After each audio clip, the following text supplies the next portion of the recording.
So what is today's question from anybody of you or everybody of you?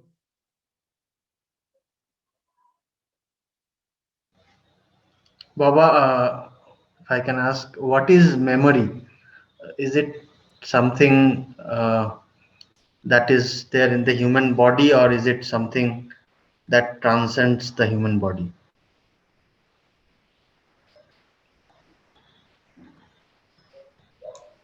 Who asked me this question? Baba, I mean Niladri. Niladri, Niladri's voice. It's better to ask a psychologist. But what we know about memory is there are doctors also here, that what our sense collect repeated over time, that gets stored in our brain as an experience, and repetition of the same experience got stored in our brain, helps us to recognize it later, and this recognizing it later is the start of perception or mind. So we are born with probability of mind, but not mind. Mind is something that grows in us through our senses. This memory in our brain is seen as dots in the brain.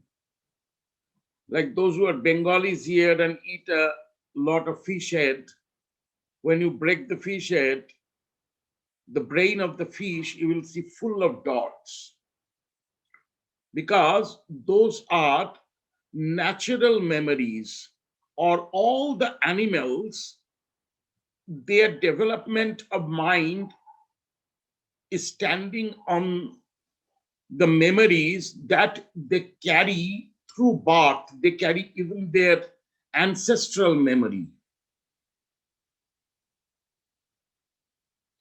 Like if you have cows in the house, you will see when a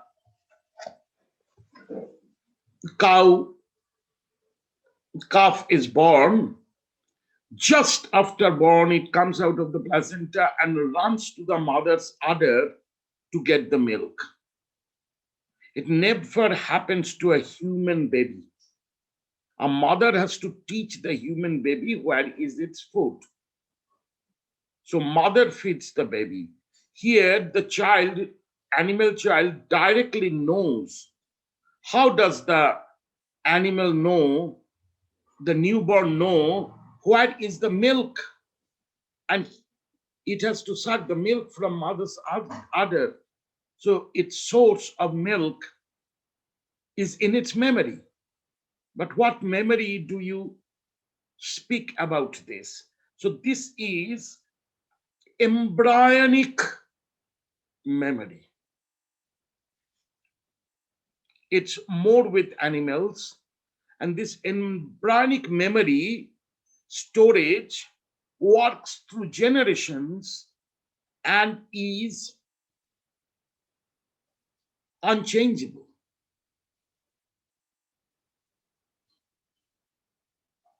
That is why if you see dogs or cats in a house, they're treated badly when they're kids, their habit of standing against the insecurity of anybody harming them or treating badly is continuous there. It cannot be changed.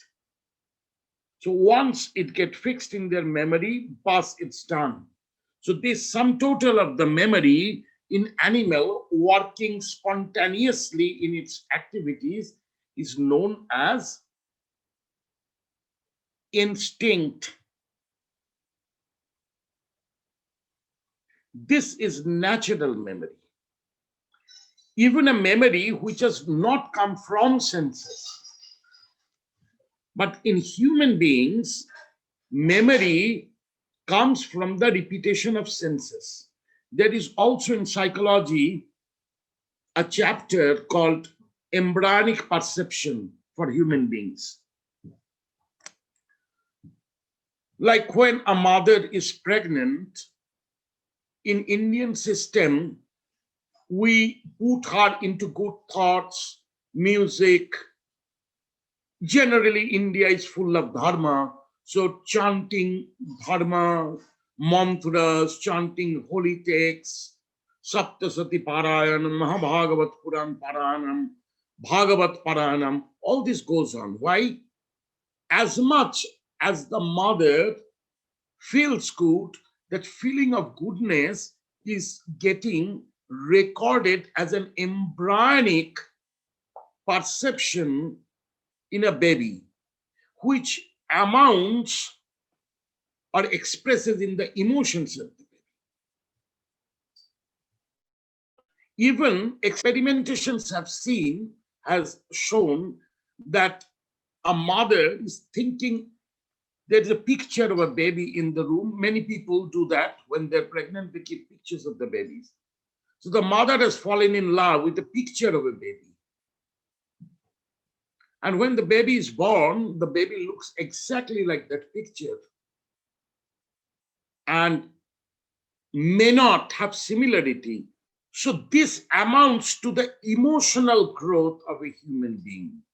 That is why when the child is being grown in mother's womb, it is very, very important how the mother feels, how we keep the mother. According to that, the child will be growing. According to that, the child's view, character, or emotional habits will grow from there.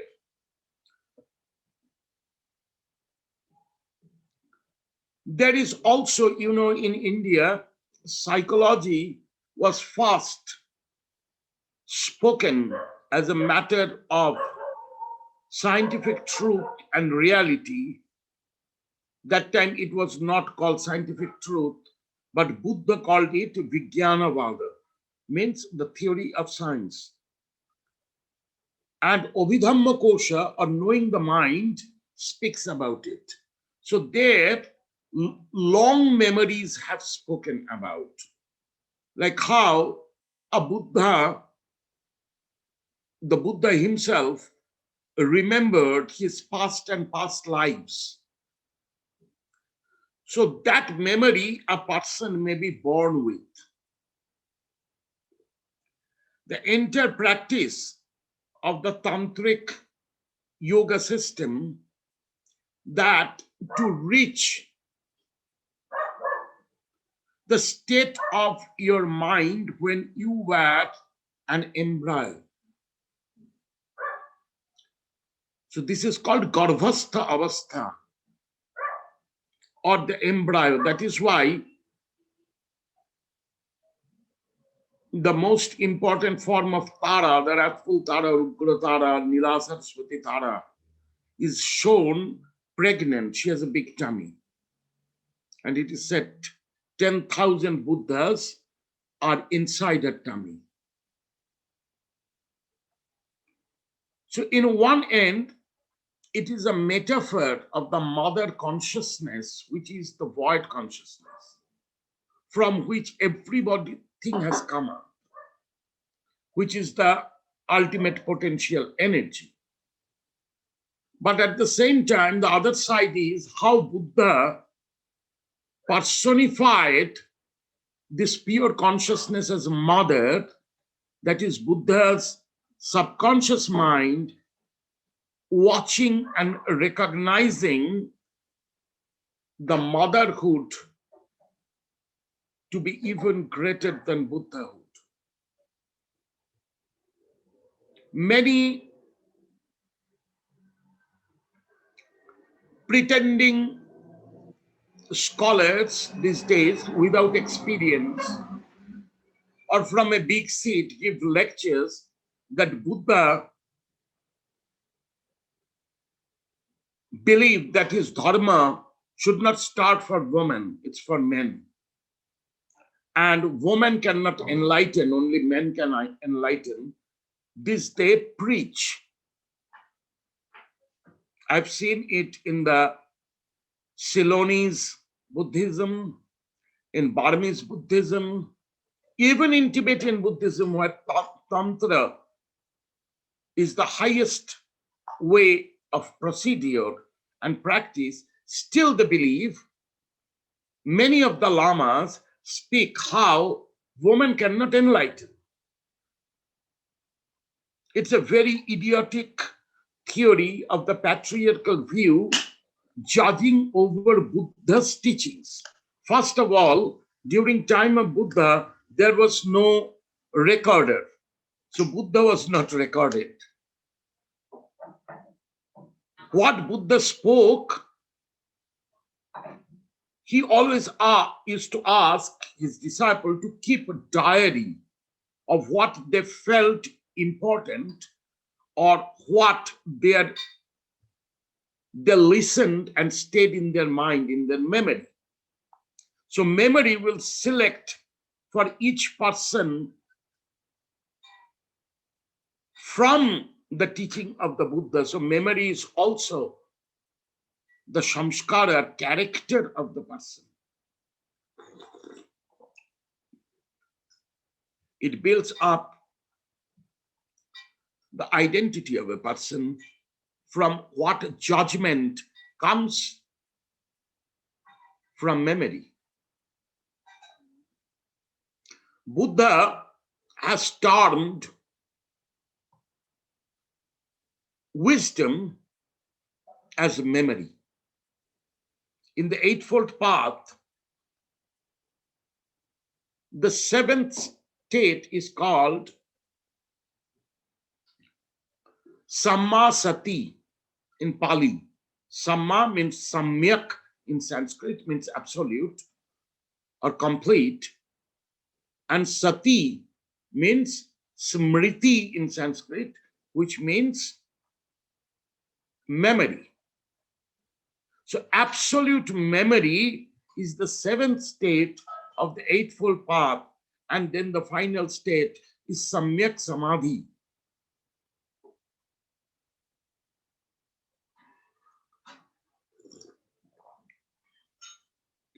Or completion of Samadhi.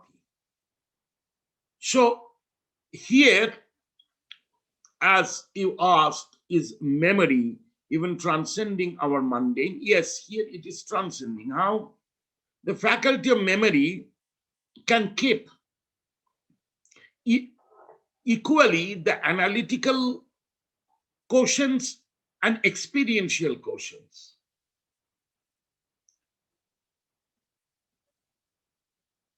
So if you are experiencing samadhi, that memory is also there in the brain. The yogi's trial is to make the memory of samadhi strongest than any other memory.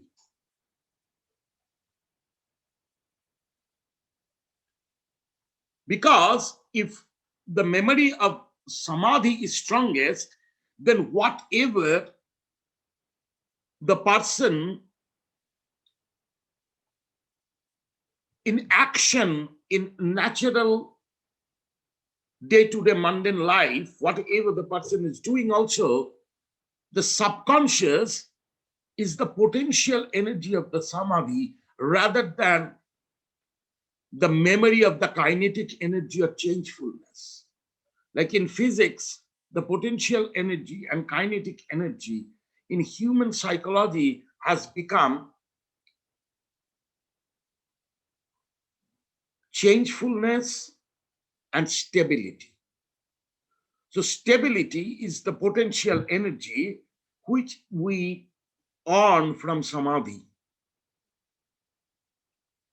And all actions and thoughts carry on in the kinetic energy. In previous meetings, I have talked about how our flow of electrons create the magnetic field of our mind.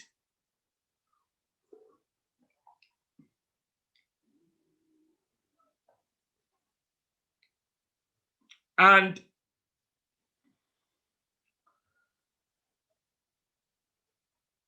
potential energy in human mind is what Carl Jung calls collective unconscious.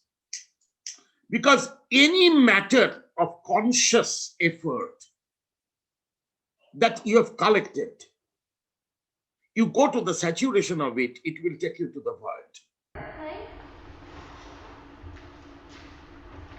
It's very astounding that Carl Jung, Clive, welcome.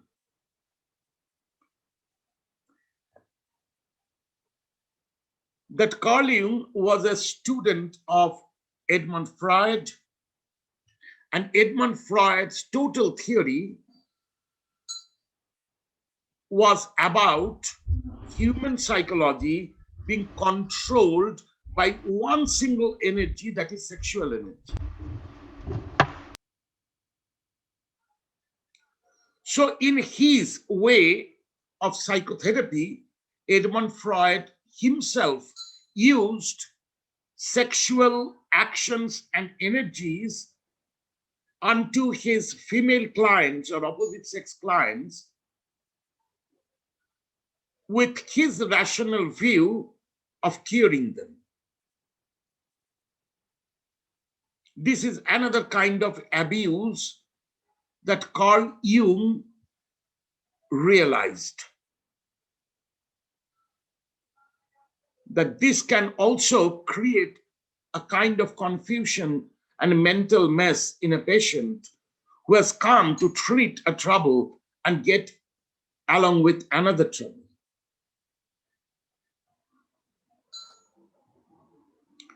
So Carl Jung, in order of Edmund Freud, tried to use this sexual energy and action as a therapy for female clients, and he went into a sense of repentance and guilt very highly. So when he was very deeply into this sense of guilt, he went to a saturation that he entered samadhi through that pain. So Carl Jung called it collective unconscious. Then he started trying with any unresolved psychological traumas, stress, issues, and more he meditated upon them, more the clients went, he himself, first he experimented on himself, which should be the path.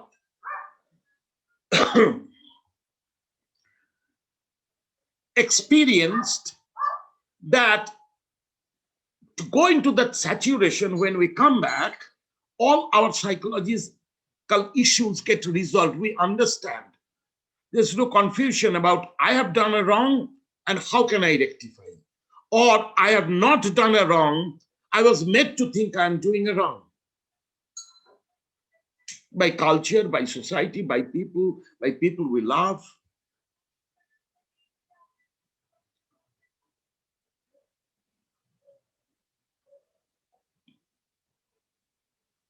So Carl Jung called it collective unconscious. Whereas in Indian philosophy, Indian spirituality, I will call, because it's the practice in Yogacara, it is called superconscious or supraconscious. Sri Aurobindo called it supraconscious.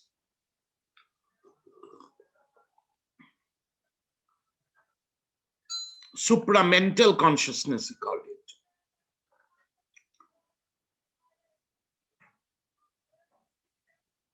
That is also a memory. So when, like my disciples who are practicing samadhi, they say nowadays, like life is full of troubles. Buddha saw human life as start to end suffering. I see it equally blissful and suffering. It's a package deal. But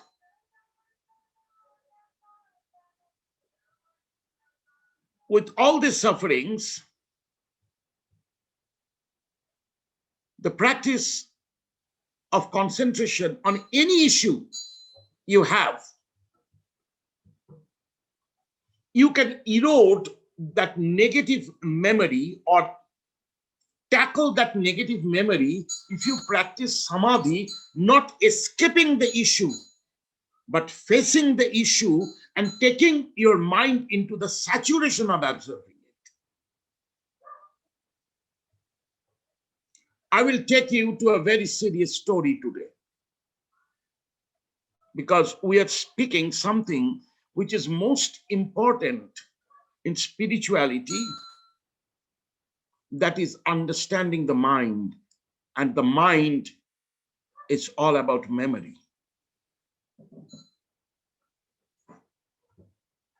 When Swambhunath came to Indrakila Parbat, you know, Indrakila Parbat, according to the Sanskrit literatures, is known as the mountain of the thunderbolt and the holy dagger. Kilaya is holy dagger. Vajrakila Parbat has been mentioned even in Mahabharata. Arjun came to Vajrakila Parbat or Vajrakila mountain to receive Pashupat, a magical weapon to kill all negative energies, before he went into the battle of Kurukshetra Dharma Yuddha. So he received this weapon from Shiva, who appeared as the leader of the hunter's tribe or Kirata. If you ask me, I will say no Shiva dropped from heaven from being dressed as a hunter from the heavenly green room. It was an avatar, Kirateshwara. All the gods and goddesses you are seeing, they're all born out of human consciousness or deified from a historical human being. Everything is human.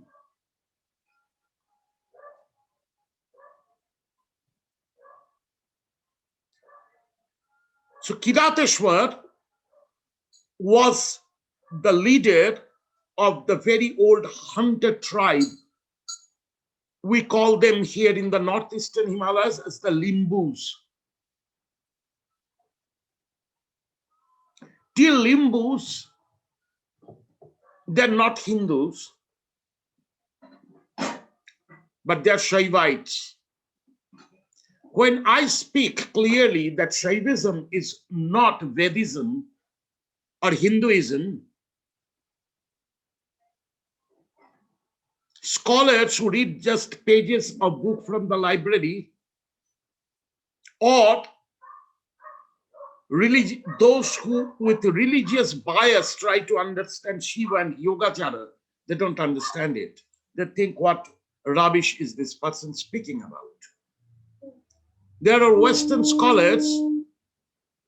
Before Facebook, I entered Facebook.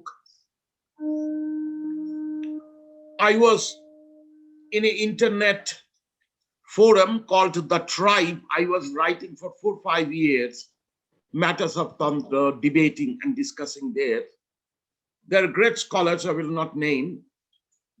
Many of them debated with me. So they were asking me, what is the clue? What are you speaking? Shaivism is not Hindu.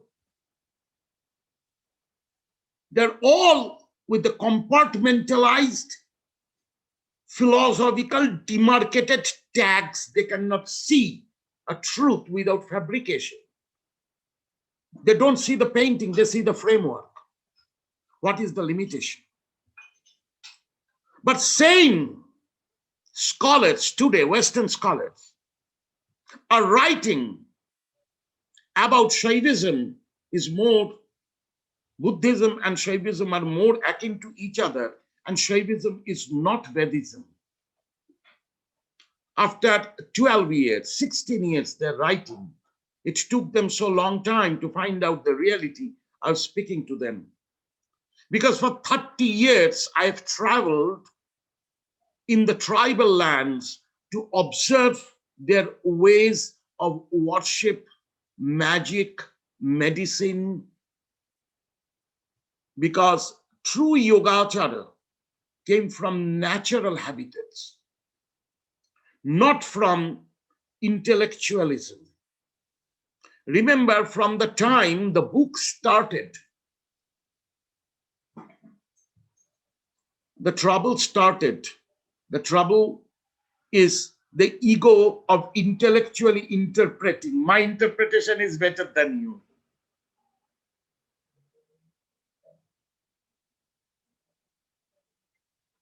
One of the greatest spiritual beings of the world, Sri Ramakrishna Paramahansa, in the lap of British rule, trying to civilize Indians idiotically, Sri Ramakrishna said that all these books give fruit-bearing knowledge to maintain material life. I'm translating it. He said, Chal kola bandha vidya amar hobe na. He was not interested to study in a village school because it actually pushing you to make a class of knowing yourself, to be intellectual. He said, my learning will come from realizing Ma, by realizing the nature of consciousness as it is. He has said that in the almanac, they speak of this rain, that rain, all prophecies of rain. But if you squeeze the almanac, the book, not even one drop of water comes from it. So that is the reality of books.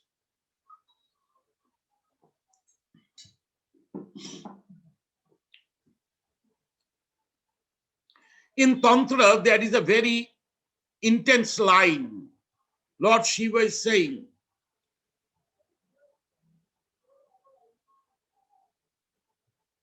that those who do not experience and try to learn from books, even they read thousands of holy books, they are like impotents explaining the way of romantic lovemaking.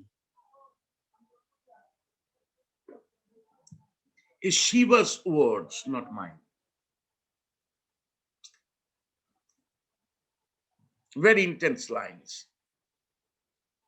Napung sakasya ramana sukha varanana tulyam tad jnanam yah pustakastaya.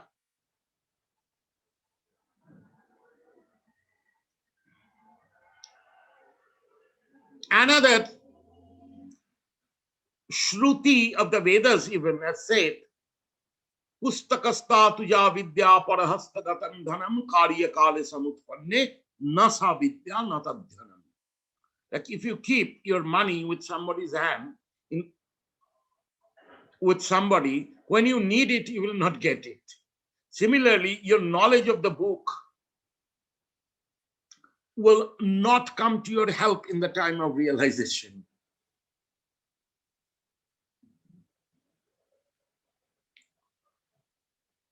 So in these northeastern hilly tribes, almost all hilly tribes worship Shiva in some form or other.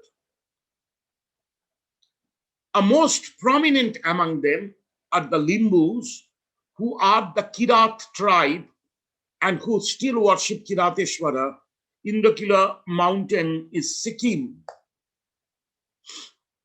And the Shiva Lingam, natural Shiva Lingam, not made, a rock that is being worshipped, that was worshipped by Arjuna to evoke Shiva, to call Kirateshwar, is still there in a cave, a place called Lekship. If you go to West Sikkim, you will cross through Lekship. You can go and see that site. Now it's like a big pilgrimage. It's big temples and things. But when I first saw it in the early 80s, it was absolutely in the forest, in a jungle, in a cave.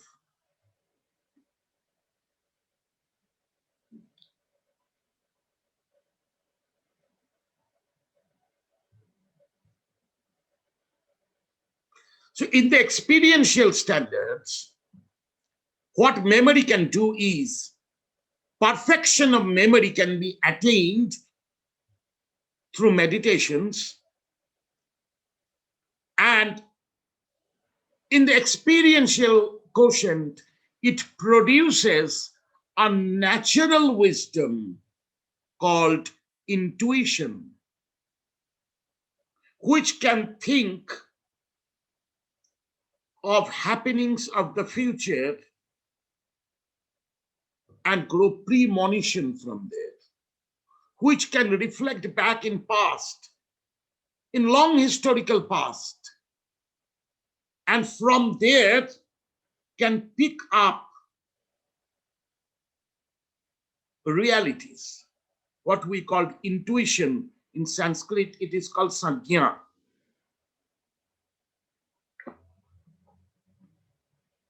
Swabgyana, self-wisdom.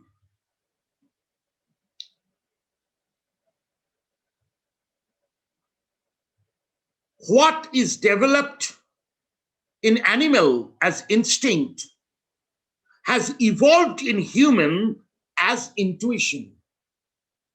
We destroy our intuition by inputting in our brain objectified knowledge. Books, teachings, training from childhood days, locking the child within walls, not letting their IQ grow. But our idiotic notions are, you have more a thing memory or learned by heart is your intellect, not so. Intellect helps in dialectic change, which is the character of evolution of human brain. Analytical wisdom grows through repeating knowledge.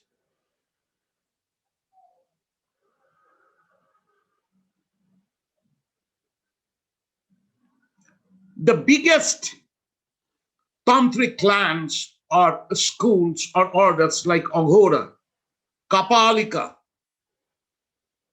Virachara, all these people concentrate more on experiential realization than bookish information and intellectual interpretation on them. Because whatever you are interpreting through your already preoccupied mind and conditioned knowledge. So conditioned knowledge will not produce pure knowledge, it will produce conditioned knowledge. The yogis, everything of spirituality is grounded into material realization of experience.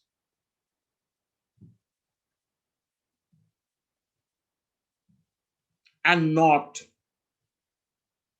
just beautiful words and self-hypnosis through those words.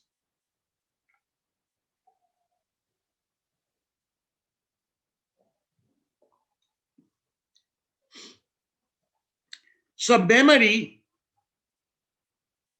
is the ultimate faculty that is worked with in Tantra Yoga system. From a Raja Yoga onwards, you start exercising your brain. In Samrajya Yoga, you edit your memories.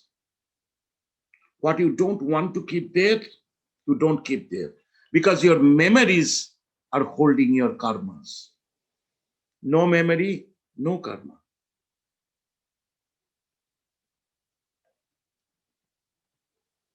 Nirvana is eroding out all karmas by eroding the negativity of the memory.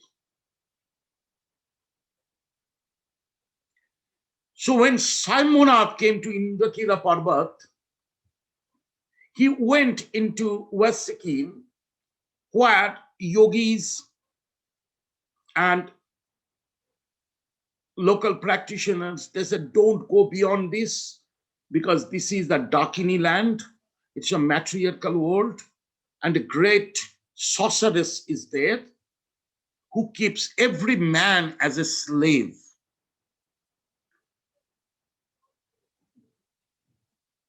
She, with a troop of 64 Dakinis, the queen of the Dakinis, she's called Jaya Vidya. In Tantric text of Guru Parampara, you will see Jaya Vidya being worshipped with Sadashiva. Is also called Jayantika, from where the mantra came, Jayanti Mangala Kali Bhadrakali Kapalini. Jaya Vidya was the single queen of Tibet. She was unmarried. King Songtsen Gampo,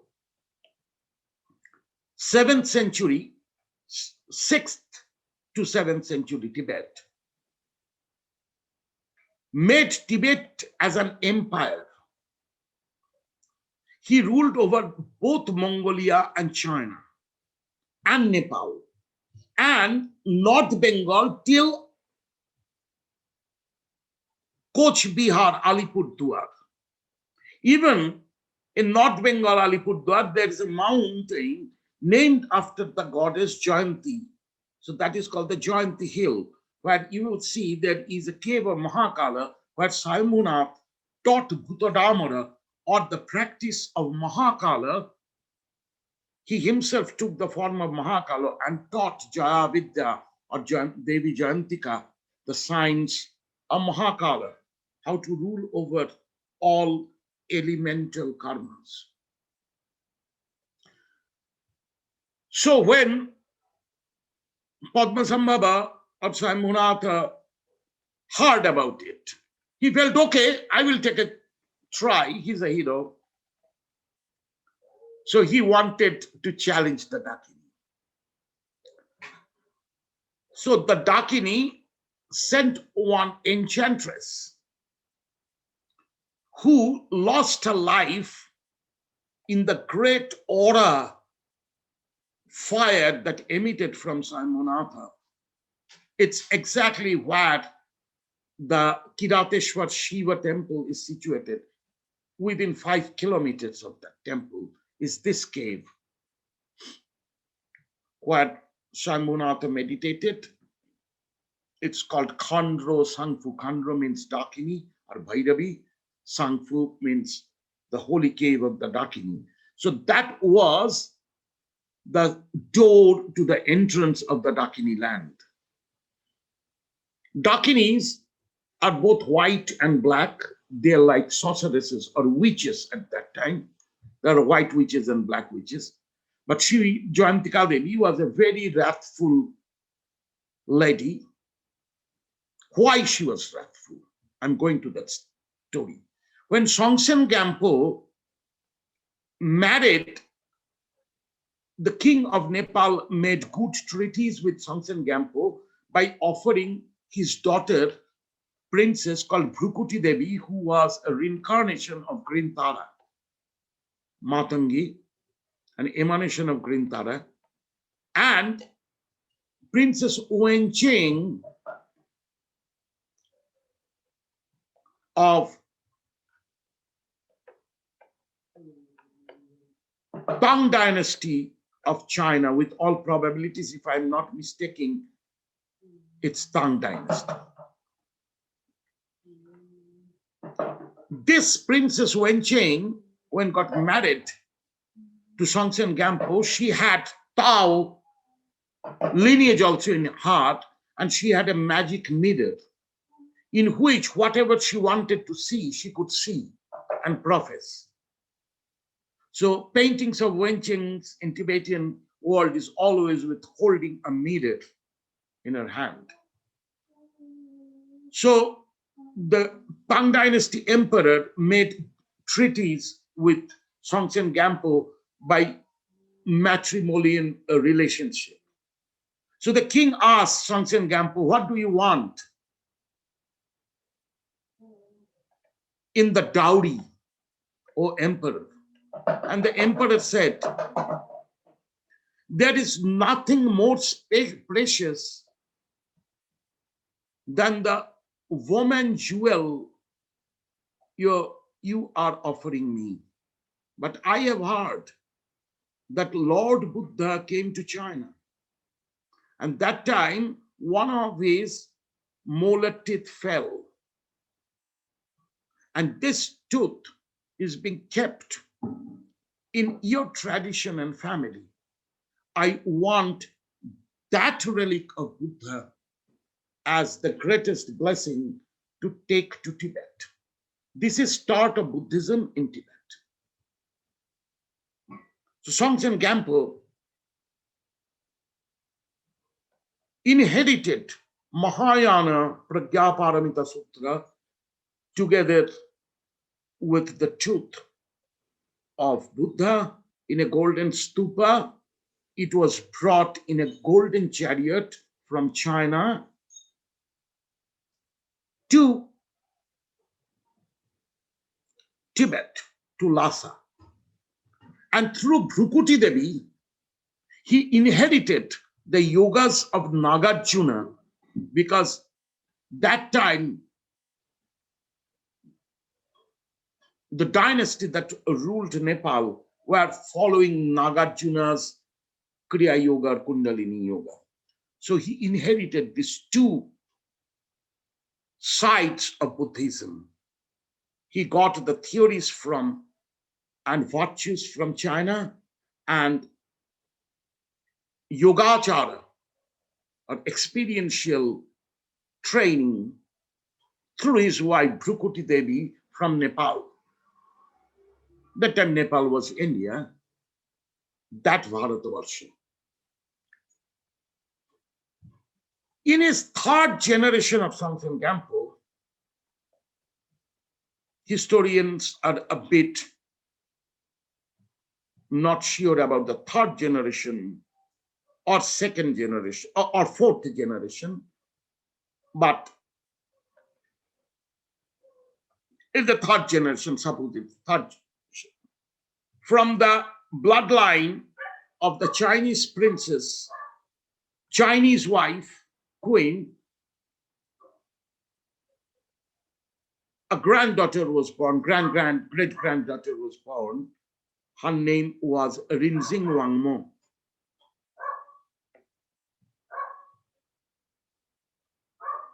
Who is incarnation of Mahasaraswati, according to many.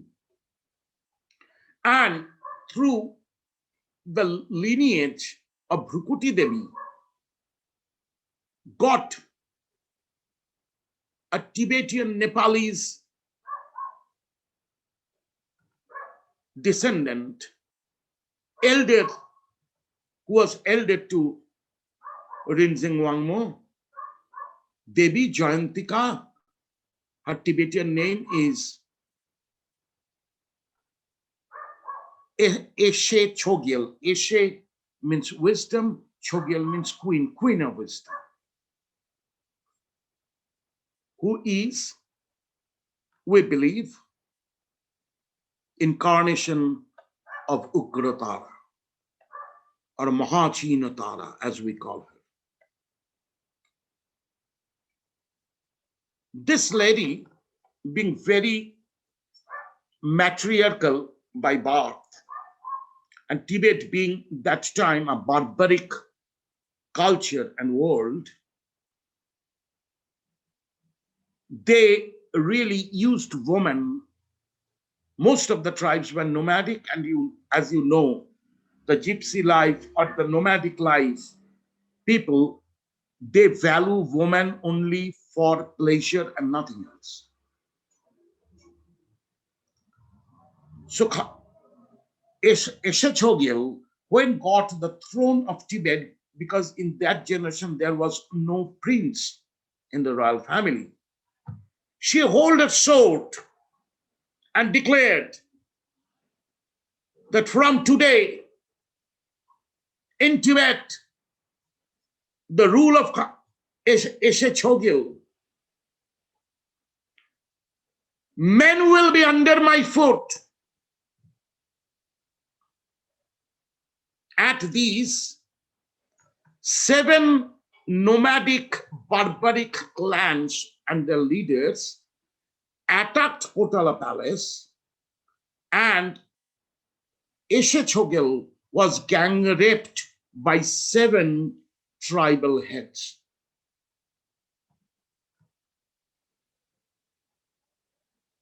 It starts with shame.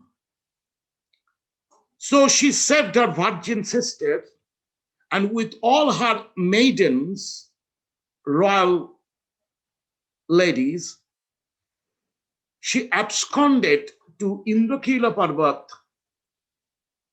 to a lake which is today known as Khechoperi or Khechoripuri, or the House of Flying Dakinis. Because that mystic lake, on its ridge, it's under the ridge, and the ridge of the mountain, there was a summer palace of King Songtsen Gampo. Because Songtsen Gampo was very much influenced by the Shaivite cults and used to come in winter from Tibet and stay in that palace and live with the limbus, because this area is full of limbus, and learn the practices of the Kirata tradition.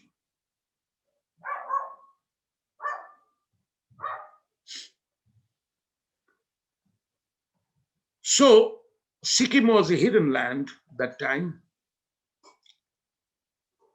Devi Jayantika Eshe Tsogyal took herself to this palace, and she was already well endowed with Bonpo magical practices of Tantra. We will call it Agama. A pure school of Agama, of Shaivism and Shaktaism, is known as Bonpo, Bon religion, which is the Kailasha Kuta teaching, or the teaching in Kailasha by Adinatha. This Adinatha is a Rishabha avatar, who is even long before Rama, remember it. This Adinatha is the first historical mortal Shiva that our Agamas point out to, from whom came the 5 Agamas: Shaiva, Shakta, Vaishnava, Jaina, and Bauddha. What philosophy spoke of 5 different styles, later they became these lineages and dharmas. When he spoke, he didn't speak them. He spoke 5 different teachings in 5 different kutas or mountaintops.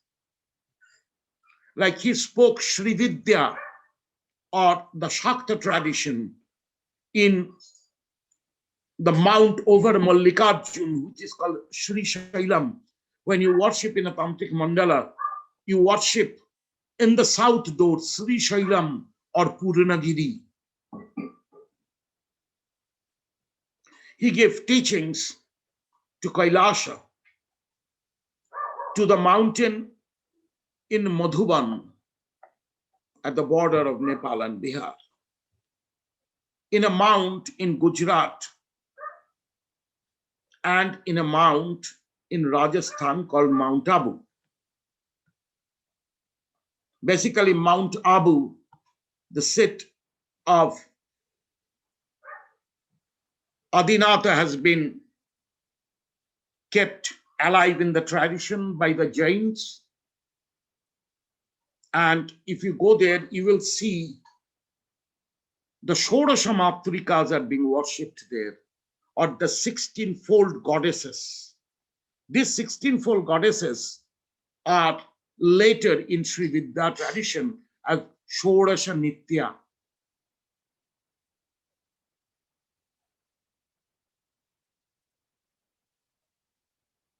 Or sum total of them, Ambika, or the mother goddess, in Sri Vidya tradition is called Shodashi. This is a 16-fold wisdom. Whatever, we can speak more and more and more detail of those. I'm not going there.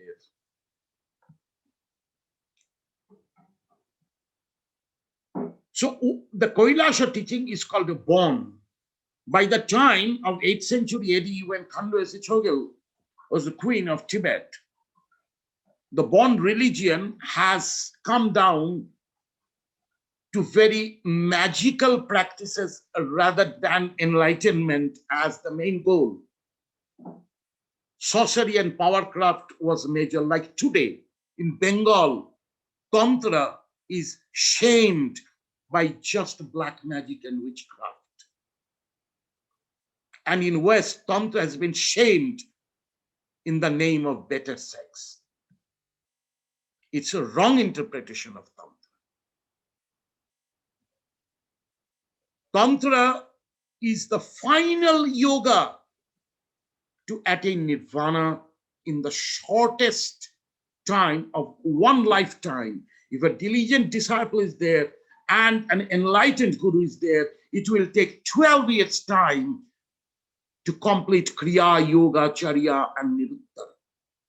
And fifth element, a person will reach into the house of Samadhi or house of voidness.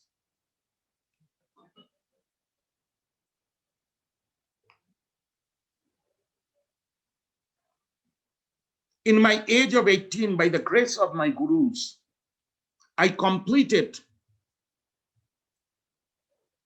the outer part of all the four tantras, and Niruttara, I completed Kalikula by worshipping and doing the practice of Bhameshwari, which is another epithet of the Buddhist form of cremation ground Kali, called Nairatma, and nothingness of the self. She is the embodiment of entering the Nirvikalpa Samadhi zone. There are 13 Kalis of 13 stages of non-perception. How you entered the Samadhi, Nirvikalpa Samadhi, is that process is called Kali. Kali means one who conjures time or swallows time or eats up time. The sense of perception memory goes along time. It transcends the memories and take you to the Samadhi. That is why after Sammak, Smriti, or absolute memory, absolute Samadhi is possible. You have to transcend memory to go to Samadhi. The seventh stage of the eightfold path is Samyak Smriti, and the eighth stage is Samyak Samadhi.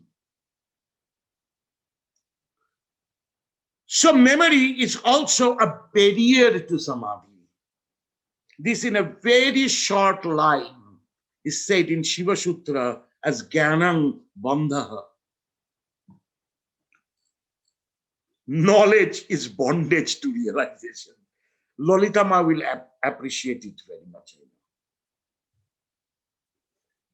Lolita Ma, whatever you say or speak about is the perfection, which is the siddhi, not a practice.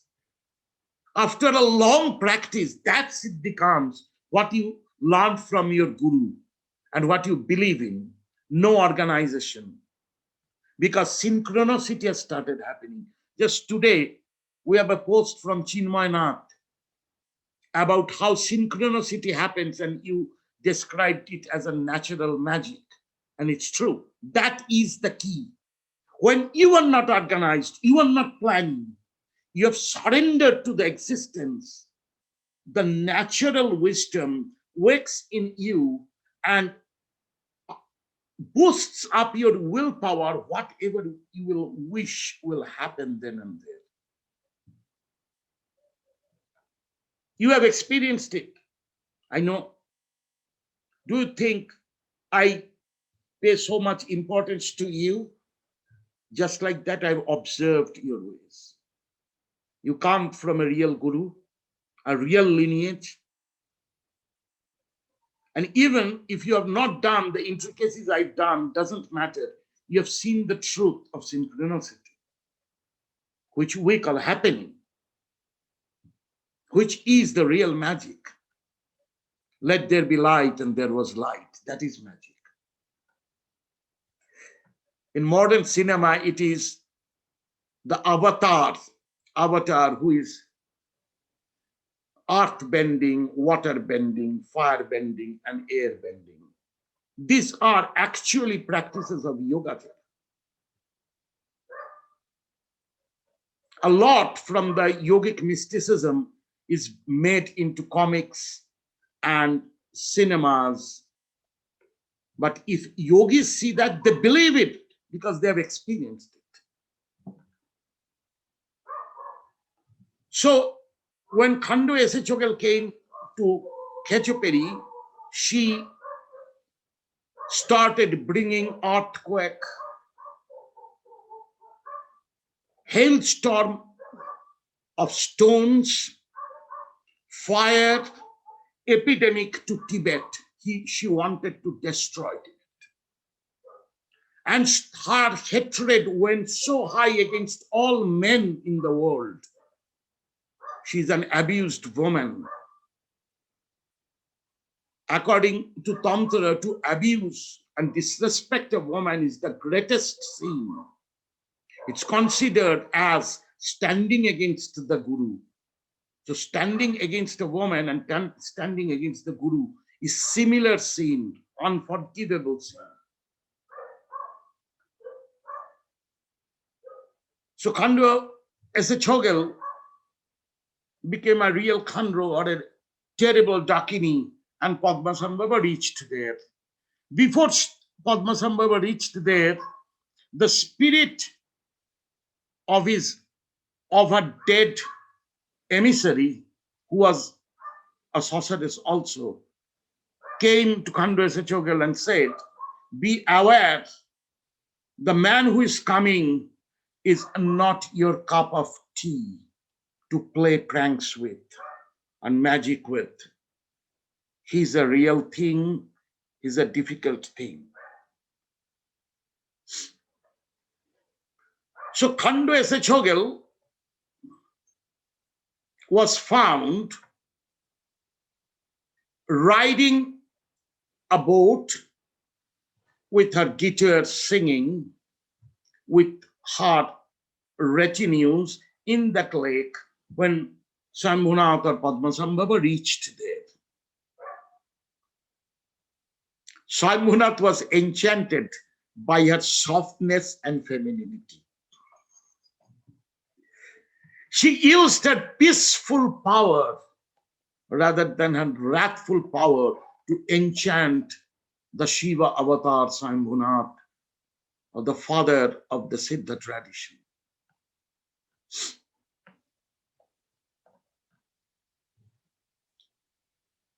Days passed, and one day Swambhunath wanted her love and relationship. And she said that whether you are eligible to be my servant, without knowing that, how can I give you the commitment of being my husband? So that is the Dakini way. Enter as a servant, later you may be considered as a husband. Haribol, Haribol. That is matriarchy. So there is a story of Swambhunath, a folk story and songs, that how he became slave of the queen and her retinues. It's like the story of Ulysses and the Sirens. But Swambhunath has called it wisdom. So first he was given to clean the house and the palace. And every time he swept or wiped, the ladies will find dust, cobwebs, this, that, shout at him. Being shouted for quite a long time, his ego will wake up. I am a yogi, great yogi. What I'm doing with being a slave to this woman and all the her retinue, woman. So okay, I'm leaving. I'm not here anymore. It's shame upon me. So every time in the early morning, he's trying to go out with his bag and trident. The goddess in front of the gate with her retinues is singing her dohas. What is the song? You claim yourself to be a greatest yogi who has cleaned the nooks and corners of your body castle. Your perfection is so high that you cannot keep your beloved in a clean place. You cannot clean my outer castle. And he will come back taking the challenge. Men always get carried away by challenges, you know.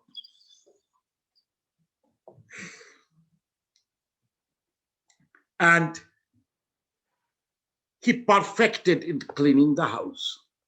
Then he was given to wash the utensils. And he is washing the jhuta bartan, all the leftover dishes and cooking pots. And they are always finding fault with him. There will be some black shoot under the cooking pot. There is some part not clean. It's oily. It's this, it's that. What I'm doing here? I'm Lord Shiva. I've taken this avatar to enlighten people, and I'm caught by the charm of a woman, and I have become a dishwasher, and they are finding fault with me. No more, I'm going. Next day, when he's at the gate, again the goddess is playing her harp and singing, great yogi who thinks has cleaned the bowl of his sensation so clean that it will not stain again, but cannot clean the dishes for his beloved. What a perfection he has attained. Again being challenged, he stays back, perfects, attains his perfection of cleansing the utensils. And then he's promoted to wash their clothes. When he is washing their clothes, the dirty clothes of women, for a man it's a shame. And they are always finding some stain, not properly washed. Somewhere there is mud stain, there is blood stain, all. And a time he goes, what I'm doing? I am Swayambhu, I am self-born, and I'm serving as a washerman to woman. Shame upon me, tomorrow I'm going. Early in the morning, he's going. At the gate, the goddess is singing her song. What a great yogi, he thinks about himself, who has cleaned the chitta vastra, the cloth of his mind, woven through his nerves. He has cleaned it so clean that he has attained chitta matrata, or the onlyness of mind. And such a yogi, such great perfection, cannot make him eligible enough to be a servant who cleanses the dresses of his beloveds. Okay, he felt challenged. Okay, I will clean the dresses well. And then he perfects it, attains the perfection there. And then he is made to bathe women, massage and bathe the ducklings. And every time he's wrong in his touch, the ducklings are shouting at him, "You bad man! Your mind is not restrained, or you are so hard on our soft bodies. You don't know how to bathe a woman, and you are living in this matriarchal world. Get lost." All bad things. He said, what am I doing? Ultimately, I am a yogi, a Vajra Brahmachari, and a full celibate, and I am now bathing women, massaging women, and getting shouts from them and insults. No more. I'm Shiva, I'm leaving tomorrow. So on tomorrow he's at the gate. The goddess is again playing her guitars and singing what a great yogi he thinks of himself.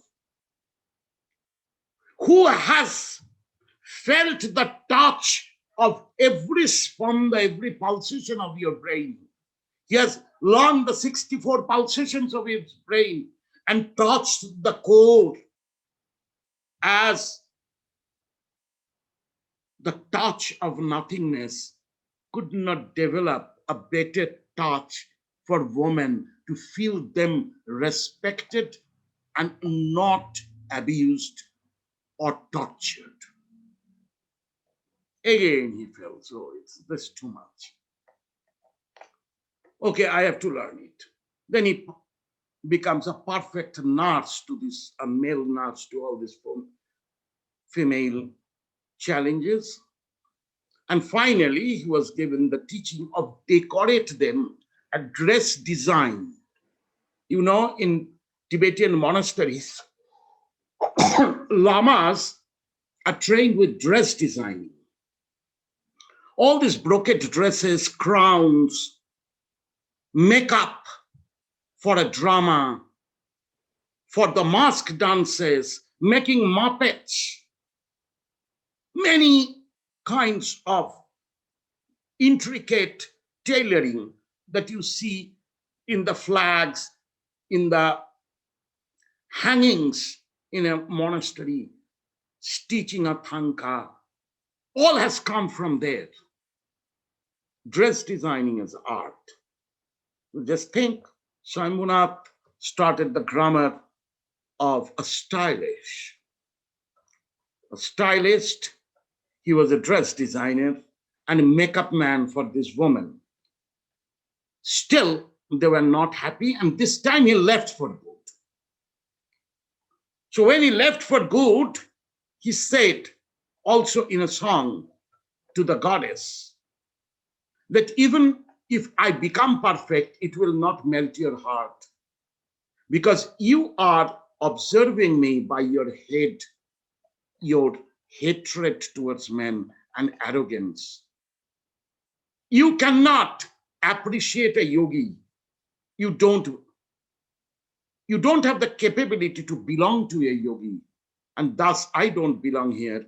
I'm leaving. And he left from there. After he left, soon all the damsels started talking about how brilliant was this man. We have never seen a man like this in our life, who was such a great yogi and still served us like a servant. What wrong we have done to him? And slowly all these rumblings went as waves to Khanda Eshe Tsogyal, and tears came in eyes of Eshe Tsogyal, and the tears took away her wrath, arrogance, hatred, and made her a lover for the beloved Swambhu. And slowly they went into a serious depression. All these ladies, there are elegiac poetries in the tribes. I have heard them singing, ladies, that how the days are passing. It's very much like when Krishna left Vrindavana, how the gopis and Radha was passing a time of pain. Those elegiac or melancholic poetries and songs came up. Swambhunath was picked up from Gangtok. That time, Gangtok was the way to enter Tibet. That is why in Gangtok there is a road called Tibet Road, because that was the way to go and proceed towards Nathula Pass and into Tibet. So in an inn, Padmasambhava was there, where from the emissaries of the king came to find Padmasambhava Swambhunath. Why? He can only save Tibet from this wrath of the abused prince queen.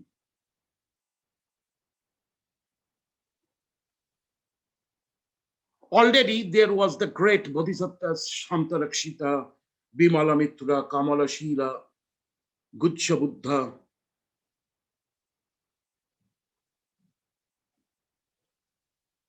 All of them were already in Tibet. But their bookish wisdom could not save Tibet from these mishappenings, from these natural disasters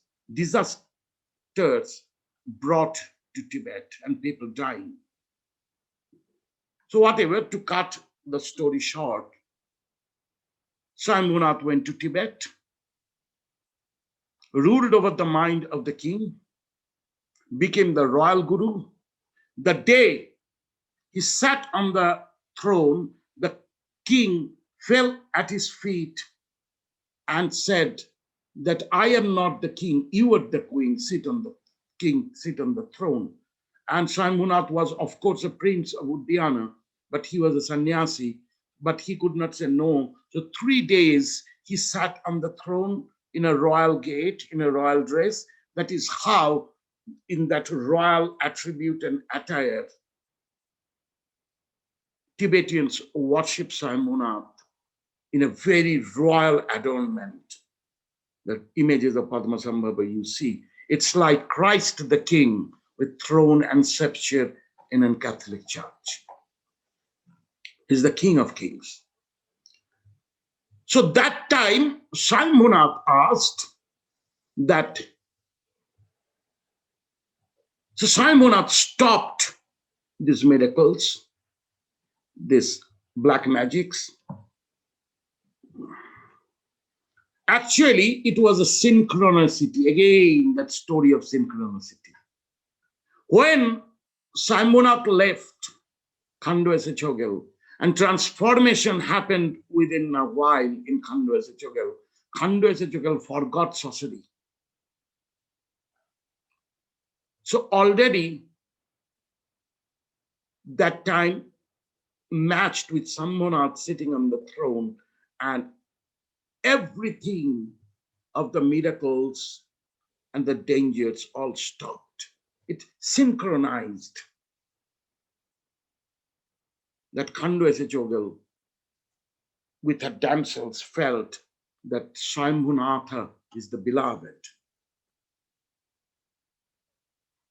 Swambhunath, very much, when these enlightened beings come in human form, to aid is human, they also don't know everything. They get captivated in this dual world.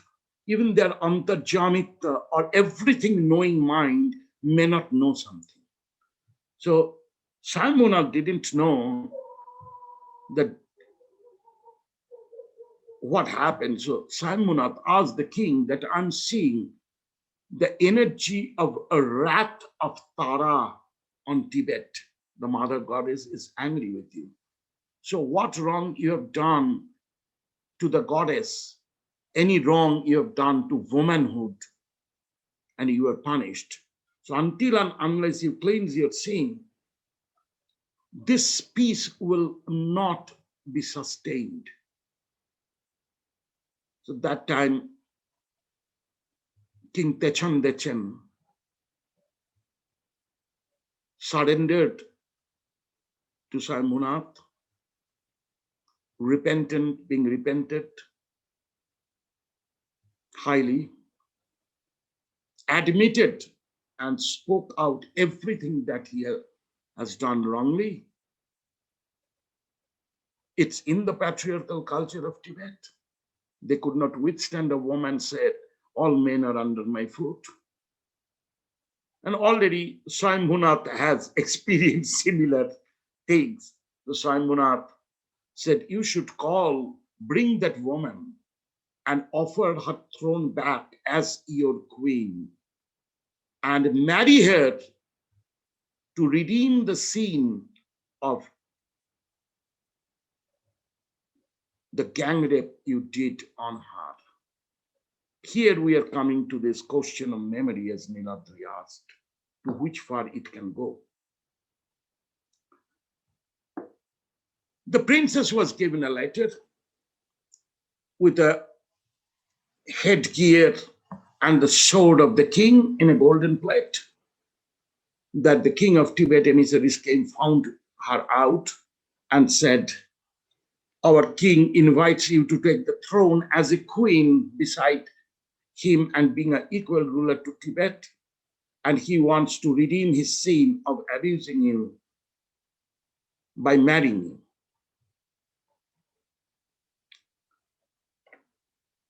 Khando Eshe Tsogyal's ego identity again hiked up. This is also the negative end of matriarchy. Though she was already missing Swambhunath and crying for Swambhunath, still she got an energy of victory and accepted the offer and went back with all her damsels. At that time, the tradition was in Tibet that whom a man marries, she marries with her damsels or retinues or maids. So Khando Eshe Tsogyal is going to marry the king Techon Dechen with all her 64 yoginis or dakinis, whatever you call them. And King Techon Dechen said that, O Lord, to Swambhunath, that you have to give the marriage. I'm afraid of it now. So Swambhunath was the priest, and according to the tradition, they will be veiled and coming. So the first thing, like we have in our Shubha Drishti, looking at each other, the bride and groom, the bride has to deveil her, take off the veil and look at her eyes. That is the first ritual. But when King Techon Dechen went to deveil her, he was shaking. Out of an energy that he does not know, his knees trembled. He fell on the ground and said, O Lord, whispered to the Guru that I'm so afraid of this sorceress. You better deveil her for me. The moment Swambhunath deveiled her and looked at her eyes, tears rolled down the cheeks of the great Lord.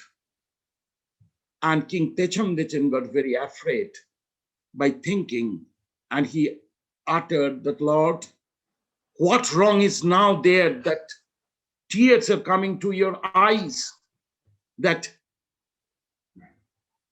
more danger and trouble is there? Please say what it is. What Swambhunath uttered and written in the Mahanirvan Tantra of Tibet is, I'm having tears because how a woman is not recognized as mother and again used from one hand to another hand as an object of pleasure. How a son can marry a mother. Tichan was intelligent and understood that Khando Eshe Tsogyal is not meant for him. So King Techam, before the marriage started, offered to Swambhunath the throne of Tibet with Khando Eshe Tsogyal and all her maidens. Khando Eshe Tsogyal got married to Padmasambhava, Swambhunath. Tibetans call him Guru Rinpoche.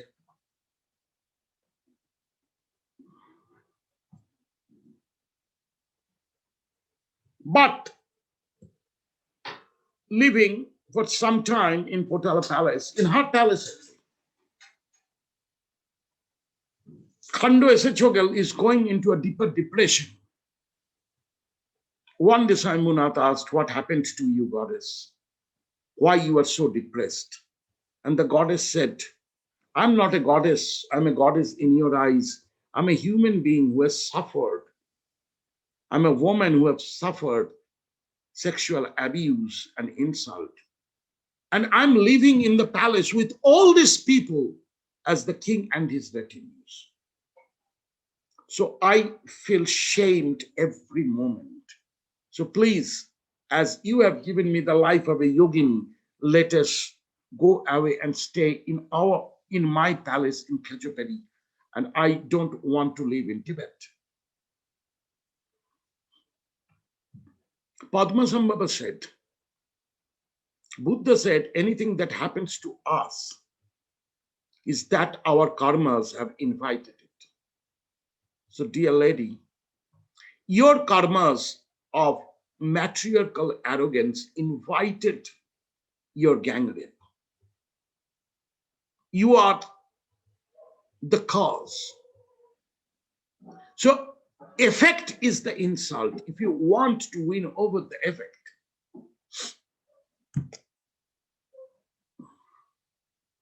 you have to cleanse your abuser from their memory of disrespecting you to become a really my queen of queens. Now, this is the greatest challenge that Khando Eshe Tsogyal had to take. So Swambhunath said to Khando Eshe Tsogyal, lady, as I learned the ways of perfection of samsara and every aspect of service turned to a puja or an offering to my goddess, I will teach you how to cleanse minds and rule over minds with purity of your being. So your shame is in your sense of thinking yourself to be impure, as well as these people have shamed you. So Khando Eshe Tsogyal was asked to sit with these 7 clan leaders, including the king, and emanate her motherhood.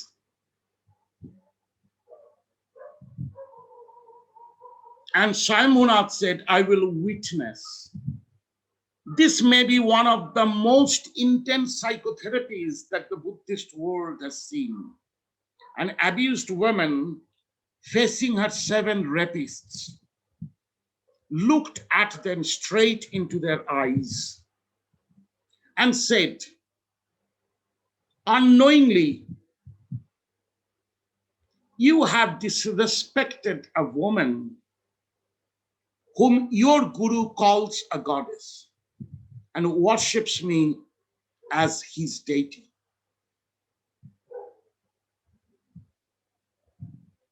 In order to go out of your nasty negativity, you need to go to the moment of your pleasure, connecting to your sense of rape. And that pure memory of raping me, the wisdom incarnate, will let you come out of your sins, of your negativities, and go to connect with my wisdom self. This was a guided meditation that Khando Eshe Tsogyal, with all her shame, giving it to her 7 rapists. In a process, the 7 men, including the king, was so turmoiled in their mind, so tortured in their mind, so much moral punishment was there. They went into an amnesia about the matter that they ever has raped this woman. And the magical story, myth always makes magic, said they turned into 7 little children of the mother. So the real thing is they went to that childlike innocence and accepted Khando Eshe Tsogyal as their mother, and their guilt in their mind evaporated. These 7 men later became 7 great enlightened bodhisattvas. Think what a transcendence. So this is also how to operate memory and operate negative memory and restore positive memory from the memory of an experience that has been mentioned. If you read the book of Sky Dancers, you will see the story in broken teachings of Khando Eshe Tsogyal are there about it. So it's very human. The real magic is very human. It's not an outer miracle. So that day, a woman who was raped saved her from her own shame and from the guilt of this man, like a mother guru, taking them through a deadly sojourn, deadly journey of facing their own guilts, coming to the saturation and entering samadhi. Think of it. This is Tantra. This is how a poison is turned into a medicine in Tantra. Till now, the house with gold roof that was made for Padmasambhava or Swambhunath to live in Potala Palace is marked by, in 4 corners, by 4 tridents and 4 dolphin heads or a makara heads. That house is called a makara dhaja, from where Ayurvedic medicine, a mercury treatment on the brain, has been called makara dhaja, because Lord Shiva, in mundane world, when he comes, he's very wrathful. He cannot tolerate people's nonsense. So he needs to cool down his head. That is why in the Shaivite and Hindu world, they are always bathing Shiva, cool down his head. And the Makara Dhaja, or the dolphin head medicine, is actually mercury. Usage of mercury in alchemy to cool down the brain, cool down the blood pressure, cool down migraine. I was very wrathful in my childhood days, and our Ayurvedic doctor of the family used to continuously give me Makara Dhaja. So it's prepared from pure mercuric ore, hand prepared. I learned a little of Ayurveda, not much. So this was one, how to apply mercury in the body. So mercury cools down the brain. Indian women, married women, wear sindoor, vermilion. Vermilion is a mercuric ore. Even the tantric paint their forehead with that red vermilion. Why? Because the Mercury effect on the Vajrani Nari, or the frontal lobe channel that is going to the corpus callosum, gets cooled down. This channel is the channel of thoughts. Cool down the thoughts. These are the basic alchemic practices. That is why Sindoor is one of the greatest offering to Lord Buddha, Padmasambhava, and Tara in Tantric Buddhism. No Hindu puja of the goddesses or the deities are done without Sindoor. It's Makaradhaja. So in that Makaradhaja, the top of the roof, there is a Dharma chakra, the wheel of Dharma. Generally, you will see in a Buddhist monastery, two deers are in two sides, remembering of the deer park teaching of Buddha, and also the two deers are symbolic of the Ira and Pingala Nari, or the left channel and right channel insecurity, because deers are very insecure, very restless. The restless of mind is shown as deer. That is why in the icon of Shiva, he's Mrigadhara, he's holding a deer in his hand. Why? He has hold his mind in his hand. The mind is steeled. That is the symbol of the deer in hand. Mrigadhara, or one who is holding the deer. But in Padmasambhava's temple and palace, the top, beside the Dharma chakra, there are two peacocks. Why peacocks?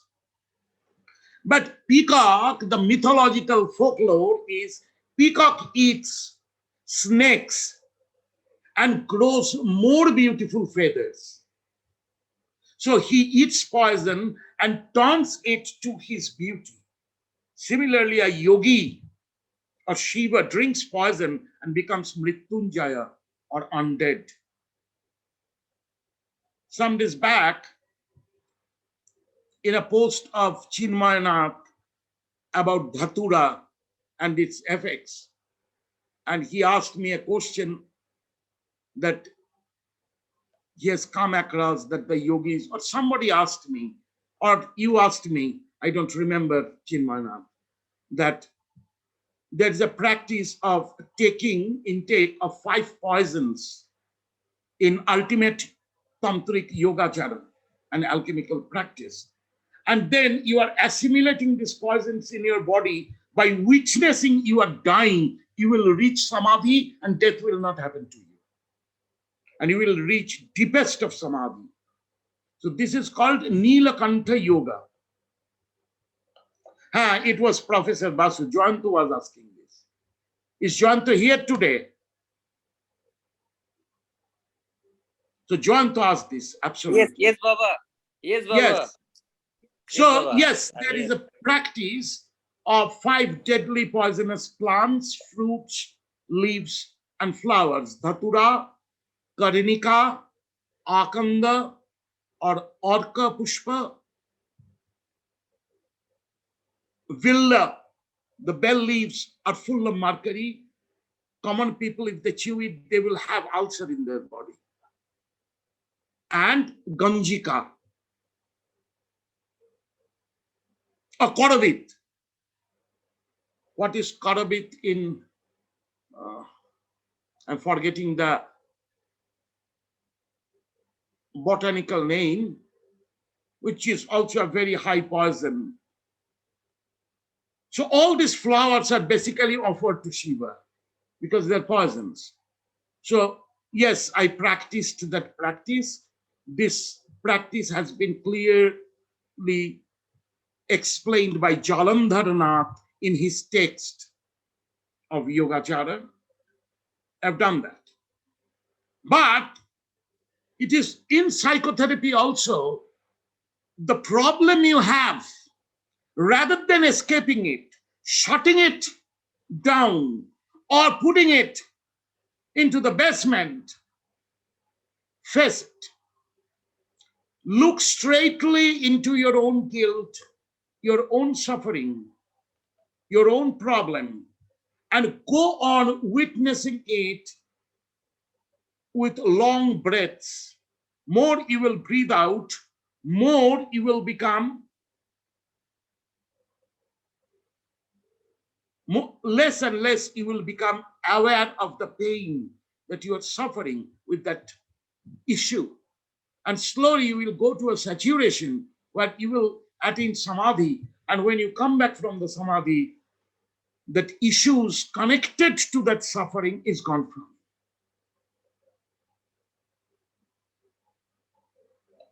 This is a regular practice in Tantra. That is why in Tantra there is like church, a confession. Disciples should confess to the Guru their guilts. Then Guru will help them to face their own guilts and transcend the guilts, sufferings, traumas, tensions. Those who are my disciples here, I work with them regularly on this issue. You have to face your own negative or a negative somebody has inflicted on you to win over the effect of the darkness that the negative is creating in you. How you can come out of it is by witnessing it, because anything you witness long, you separate yourself as the witness consciousness from it. It's no logic. It's an experience. Try and find it out. I will tell Akhilesh, among many. Remember, Akhilesh, when you were depressed and you first came to me, I asked you to meditate on your depression in front of me in that chair. And you went on, tears came. I said, still carry on. Yes, Baba. And then you slowly That came felt, out of depression. So you have to face your own trouble than escaping it. So talking about memory, I have talked about a lot of things. And it's near about 12 o'clock. This is the core of tantric mental yoga. How you can purify yourself. That is why remembering Khandwa Eshe Tsogyal, till now in the practice of the cremation ground Tara, when we worship Ugra Tara and Nila Saraswati Tara, we bring prostitutes or sex workers, women, and worship them as living Tara. That is also a kind of psychotherapy to purify their mind, to make them understand that with all disgust and self-hatred and low self-esteem, they can even wake up to see how many people, how many men, they became the drain of their purgation of psychological errors. The job of a Dakini is to consort a man who has grown perversion and cleans the man's mind through love, care, motherhood, and tantric sex. That is what a Daka Dakini or a Bhairava and Bhairavi is trained to do. It's not to enjoy sex in the name of Dharma, but turn sexuality, the house of all guilt, into pure puja, into worship. And thus they help the partner to transcend. So that is also seen as a work of a compassion of a bodhisattva. Those who dedicate their lives with the Daka and Dakini vows, they should remember it's not for their ego to rule upon anybody. It's not their pleasure hunt that they're licensed to enjoy free sex. It's not their choice of choosing the partner. Anybody who is a sufferer, you have taken the promise to cleanse them. With this heart, a person can call himself or herself a Daka or a Dakini, a Bhairav or a Bhairavi. Nowadays, in India, many people call them Bhairavas and Bhairavis because they want to enjoy free sex in name of Tantra. No. They have to be the beloved and they have to be trained by another beloved, that the sexual perversions in the partner they can cleanse. So it is not better sex or a technical pleasure. It's a psychotherapy. It's basically Freudian psychotherapy in one part.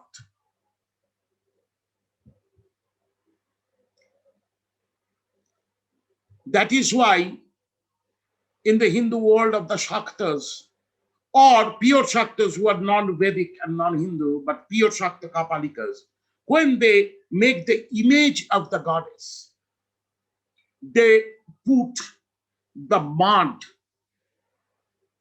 earth or mud from the courtyard of a brothel, because they see brothel as also a temple. A sex worker, woman sex worker, is also as Kameshwari, the goddess of purifying sexuality. When I came into Tibetan world, I found that they use the first blood of a virgin, first moon cycle or menstrual cycle to be mixed with the clay that will make the image of Tara. That much respect for womanhood is in Tantra. So when people are talking about tantric sex, they should know that it is not a fun or of pleasure. It's a very difficult, intense path, that how, as a sexual therapist, you are cleansing the mind of the partner without claiming anything. It's not for any exchange. If there is a process of exchange thought, then it should be a marriage relationship, taking responsibility and security of each other. Here it is dangerous, no security. By the order of my gurus, for a part time of my life, I worked as a Daka. But I worked more the mental ways rather than the physical way, because it's a purification of physical, vital, physical, emotional thoughts, judgments, and identity. All has to be cleansed. So perfect Dakas and Dakinis, they know how they can keep their celibacy and become a beloved also. It is to bring out first what is hidden in the person through the emotions, and then letting the person face that guilt, which has become the syndrome of perversion.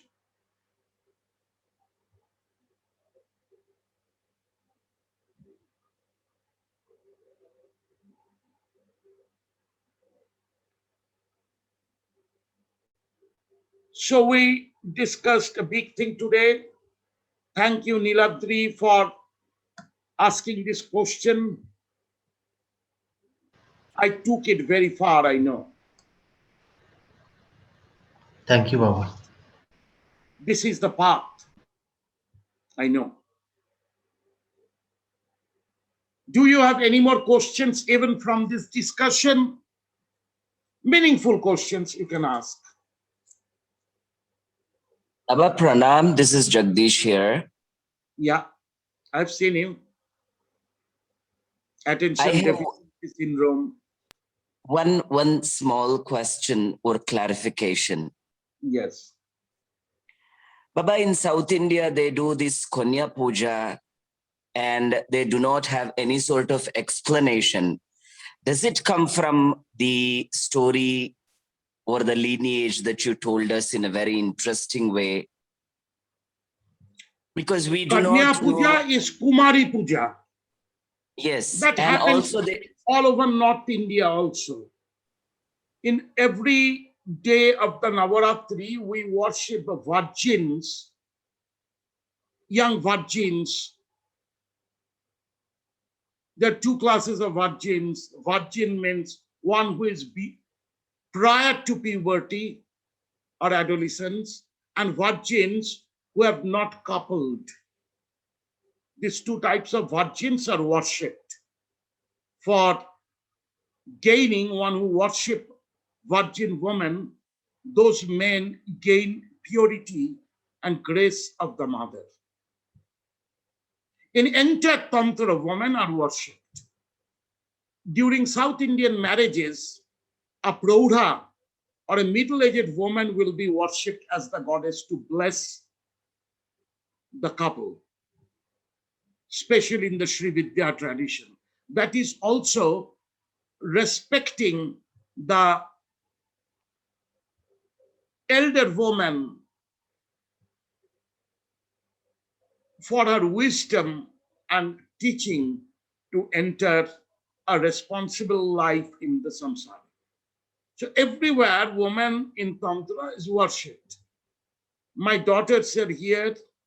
During my Navaratri, I used to worship my daughters. Every day, one of my daughters will sit on my siddhasan and take offerings and puja from me. Thus, they are my goddesses, they are my mothers.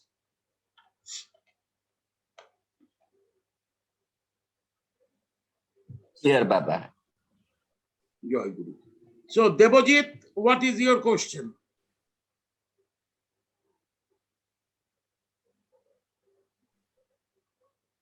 Jai Guru Baba. Huh? Jai Guru. Jai Guru, Jai Guru. Say, what is your question? Nothing to ask, Baba. I'm just listening everything. Power on. Bluetooth mode. You are just listening Yes. with your urban bodhisattva nature. Unquote.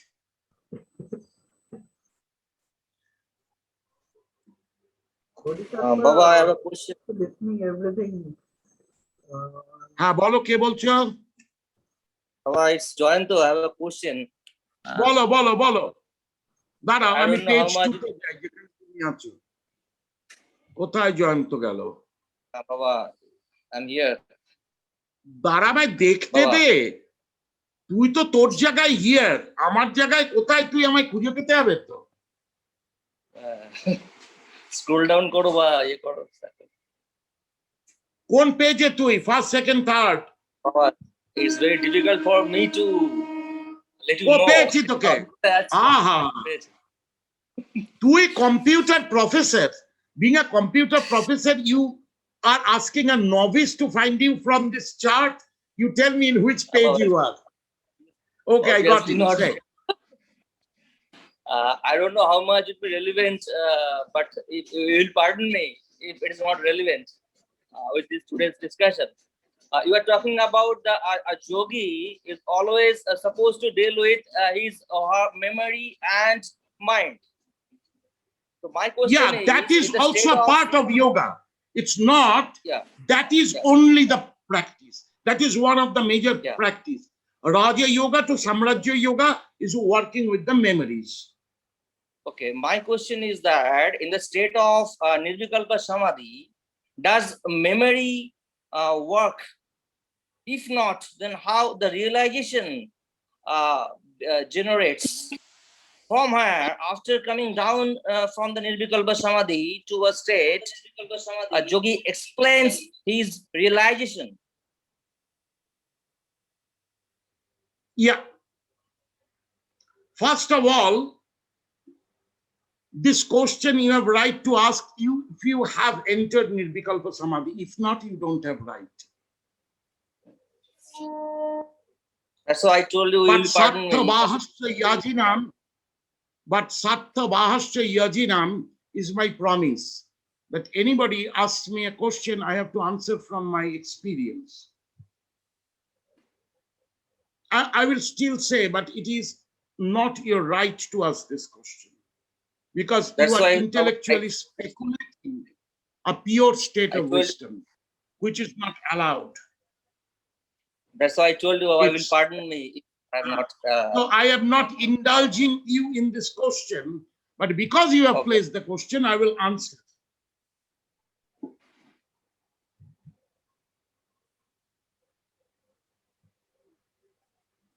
There is another good question. I will answer it from Ganesh of Bombay. But first I answer it. You can only remember the passage of entering Samadhi and passage of coming back from Samadhi. In Samadhi, what you have experienced in Nirvikalpa Samadhi, you cannot remember. It's not a matter of memory. It is cleansing memory to start with.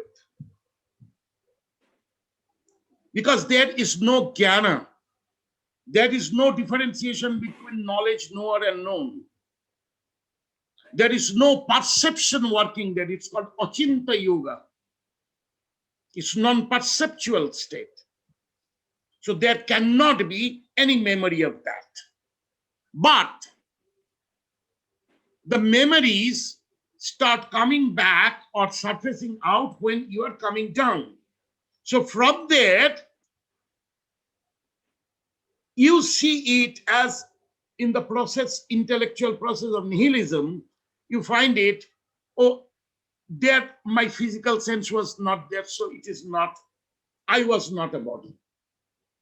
There I didn't have emotional sense, so I didn't have emotions or sensations. No indriyas, Gyanendriyas and Karmendriyas were working. None of the senses and organs were working, or I was aware of.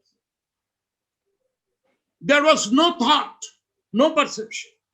Thus, it is not mind. I am not mind.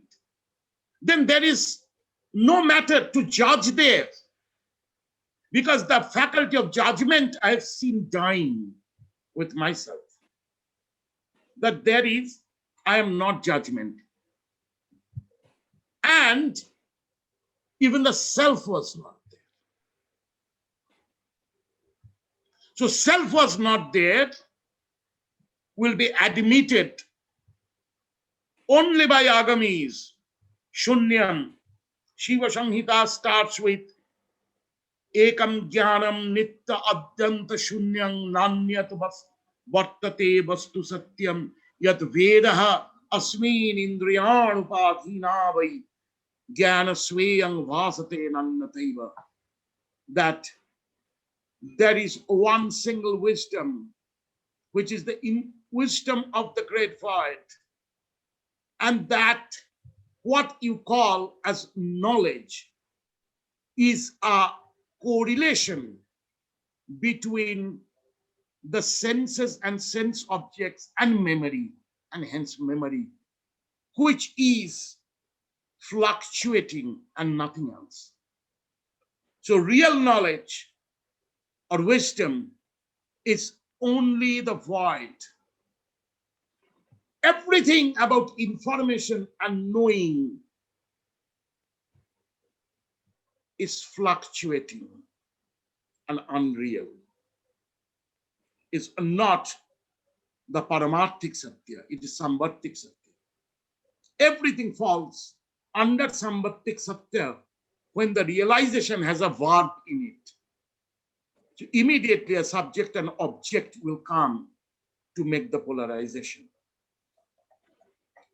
The realization which has no kriya in it, no verb in it, no activity in it, will not come out through a word which is derived from an action. On this point of Nyaya, Buddha said that Brahman is also from a root verb word called brin, So one who conceived this study, his realization behind this expression was not free from kriya, not free from action. And what is not free from action is not nirguna.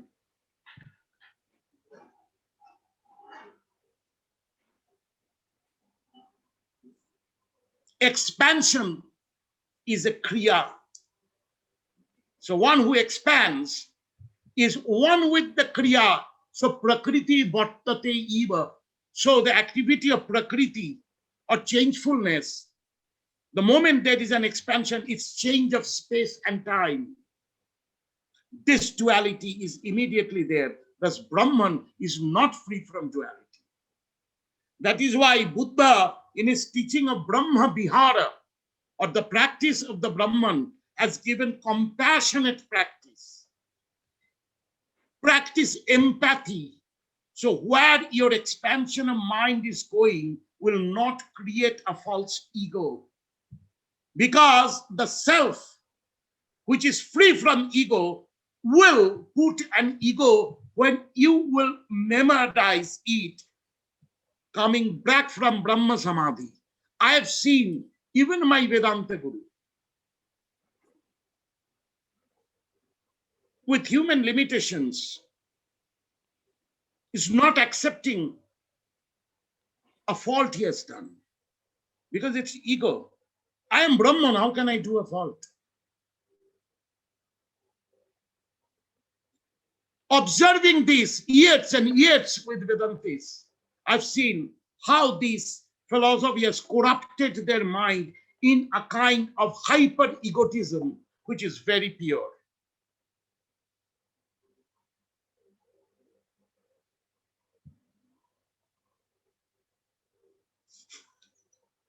Lolita Ma is laughing.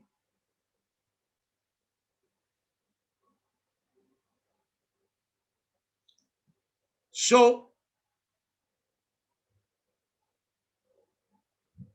when you come back from Samadhi, then the analogy you get by the preconditioned memory and knowledge, you purify that knowledge standing from the view of the memory of going into the Samadhi and coming back from Samadhi. First, going into the Samadhi is in the memory. Very few practice coming back from Samadhi. Coming back from Samadhi is practiced by the yoga avatars. Yogis call them avatars, who can come down step by step from Samadhi, unfurling the revealed knowledge from within through para, pashyanti, madhyama, vaikari to vakya. Thus their word is truthful, not like Shankara. I'm not my body, but I get impure by the touch of a Chandala. That's in my subconscious. So that subconscious memory is not allowing Shankara in his habit to support what he's teaching.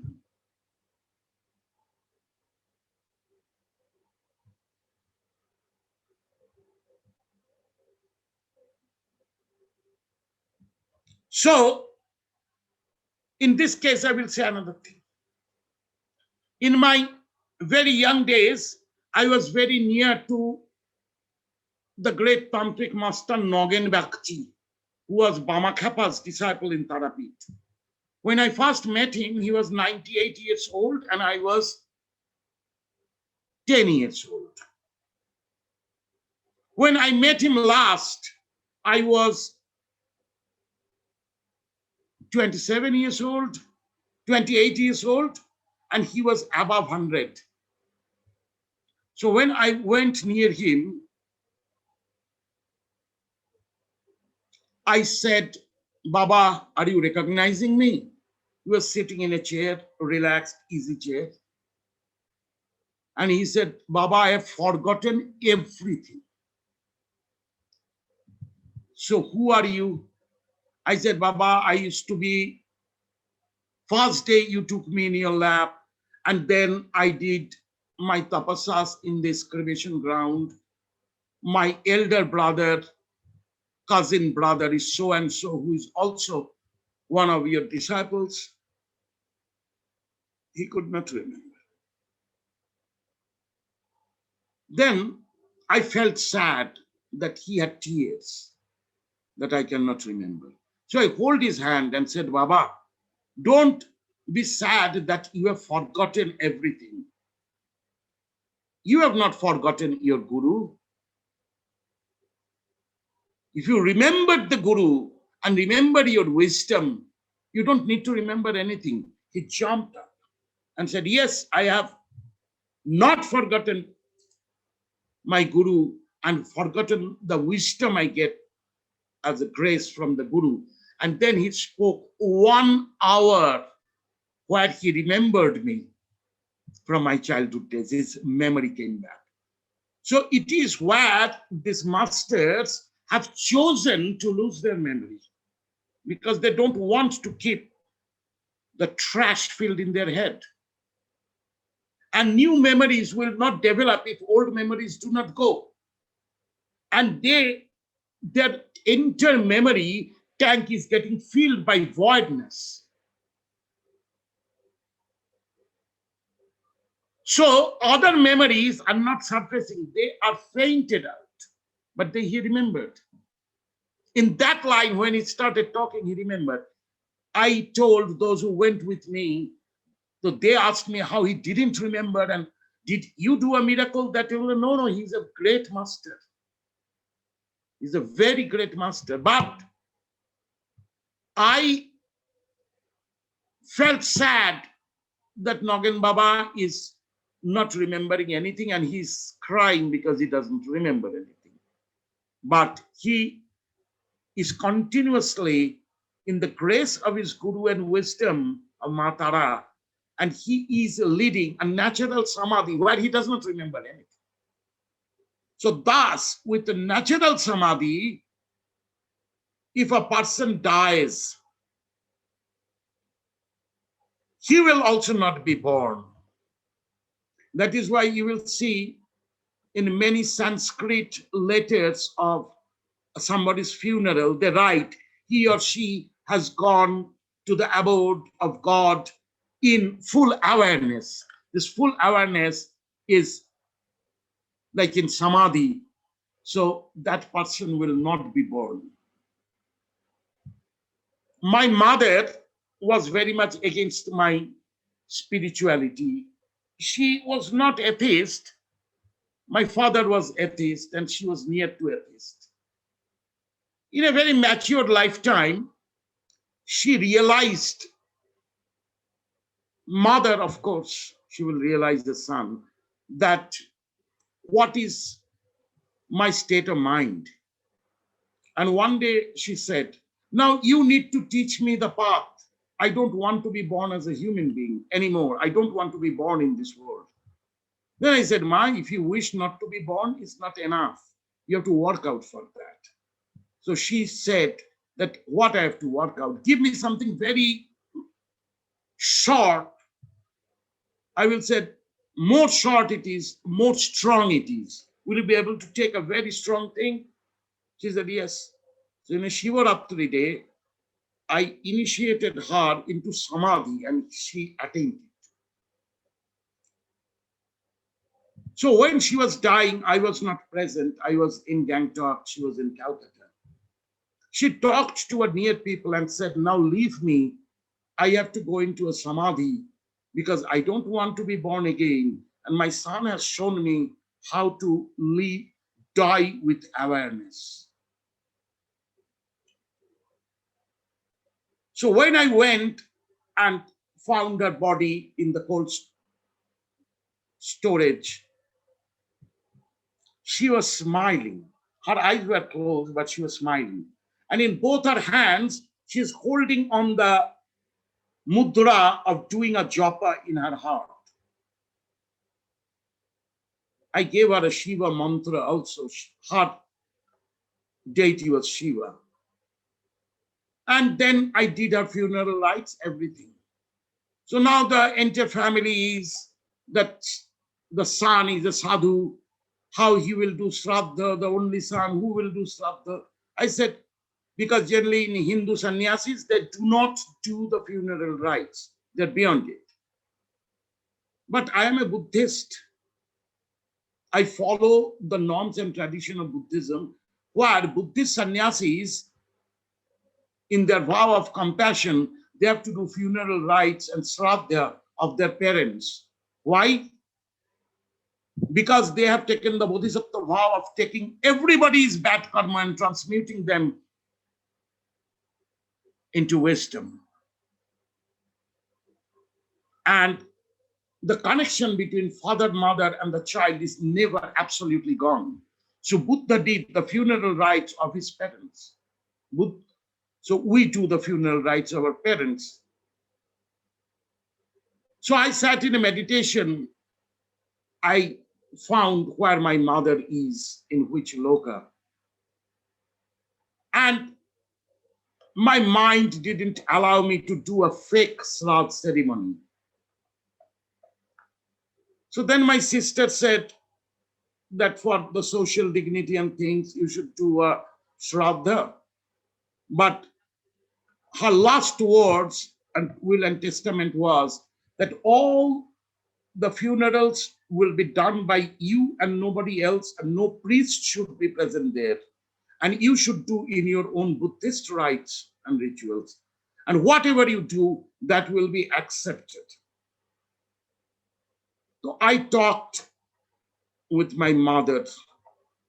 She was in the 6th loka of Tapa.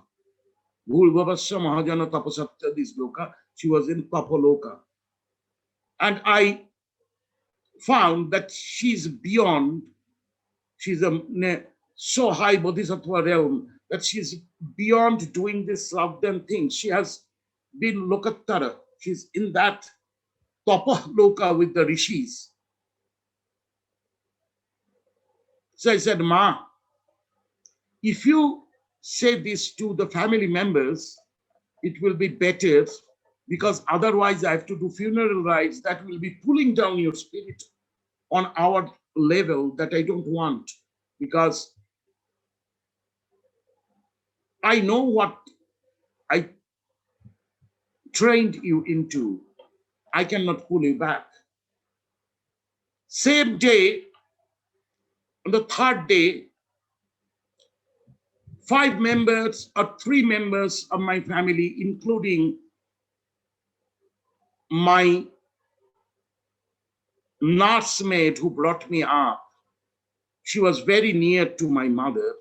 They all dreamt that my mother is all white and is illuminating, effulging. She's holding a bunch of white lotuses in her hand and said to all of them, please don't pull me down to the mundane. My son has reached me to the 6th loka and I'm happy there. So what I did, I called her most favorite people. She was a school teacher. Her colleagues were her best of friends, scholars, and had a sutra chanting ceremony and a discussion, 2 hours of discussion about my mother and feeding them. I didn't go for any rites and rituals of our ceremony. When I came back to Sikkim, I'm in a society where funeral rites are very important in Buddhist society. So my very, very near to my heart friend, though a bit elder to me, is no more in his body, His Eminence Lachen Rinpoche, the head Lama of Sikkim. I told him, my mother has passed and I have to do a ceremony and I want you to do that. So when he came to do that ceremony, he went into the trance after doing the ceremony and came back and said that your mother is in the 6th loka and is residing in a lotus pond of white lotuses with carrying her host of white lotuses in hand. So I recognize she's marched into the lok of Avalokiteshwara. So why did we do the funeral rites? She said that you have reached her there after death. So I said, I'm in the society. And I'm also a human being. My heart aches for my mother. And I wanted a ceremony of respect, letting me open up about my mother's relationship with me and emotions thereof. It's also a confession that even I am a sannyasi, I've not been able to cut off my love for my mother. And that is an honest confession. And I don't want to be a sannyasi in a lifetime that I forget the mother. I've learned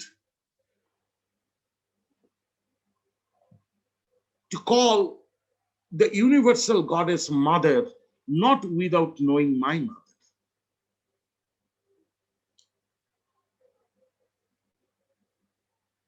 So he appreciated very much that time, and we hold each other and cried, Lachin Rinpoche and me, that yes, that should be the compassion. So in Brahma Vihara, Buddha has taught, those who are Tibetan Buddhists, they know Tonglen practice. There are 4 practices of kindness, sympathy, empathy, and liberation.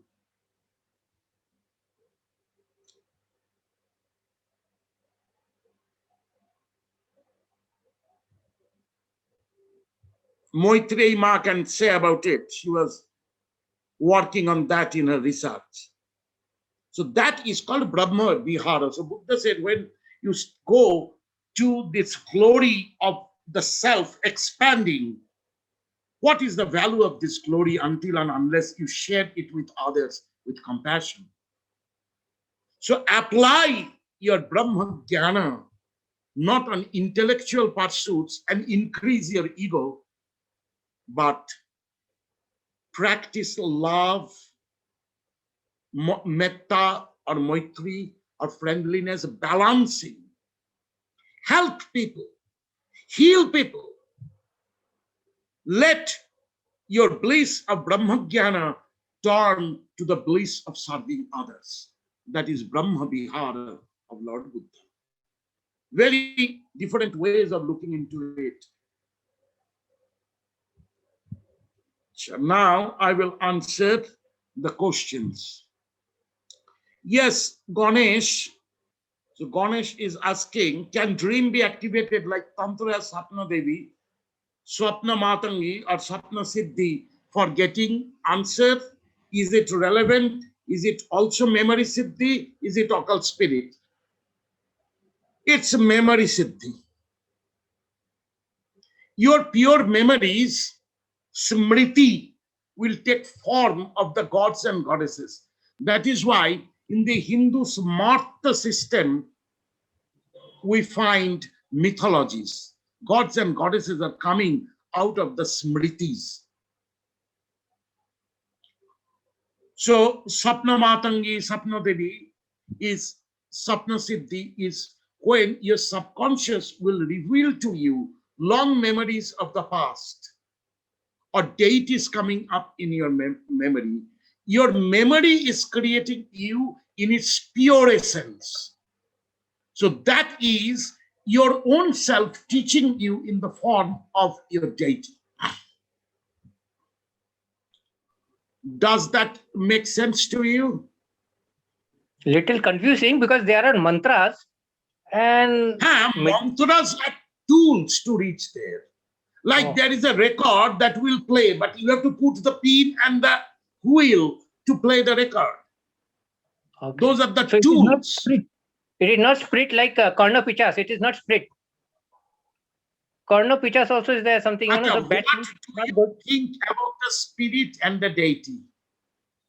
That is the reason I got if confused. All deities, we have discussed before that all deities are created by rishis. Then do you call them spirit? Is created out of human emanation? Or you call them gods and goddesses?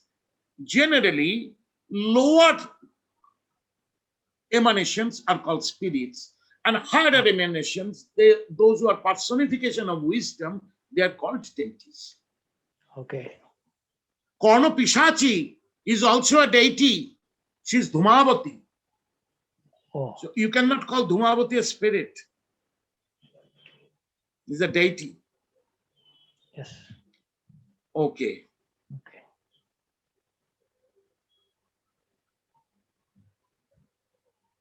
Purushottam has said, I am observing a bouncing sensation, Babaji. Please guide us to the next stage of sadhana. Purushottam, for sadhana, you have to meet me in person. In a group board, I cannot teach you a sadhana. Okay?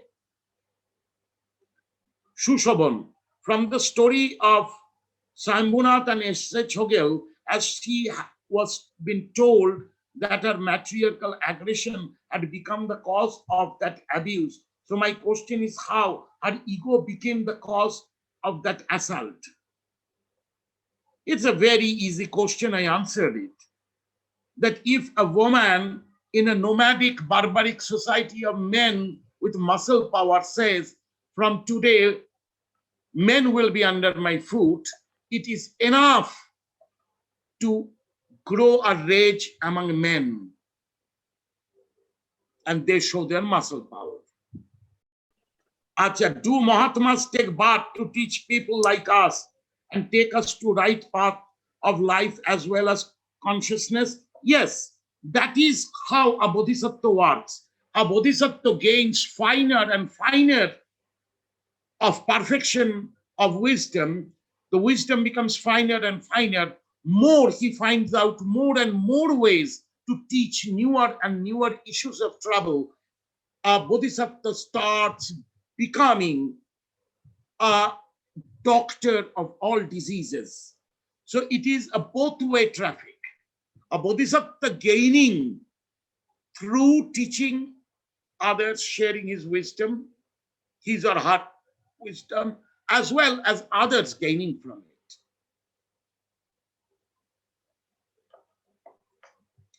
Okay, these were the questions. Now it is 12:34. So time to go. Or you still want to talk?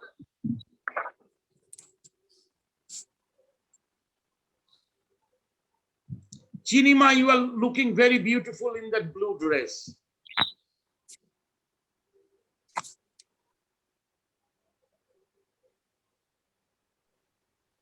Any question from anybody?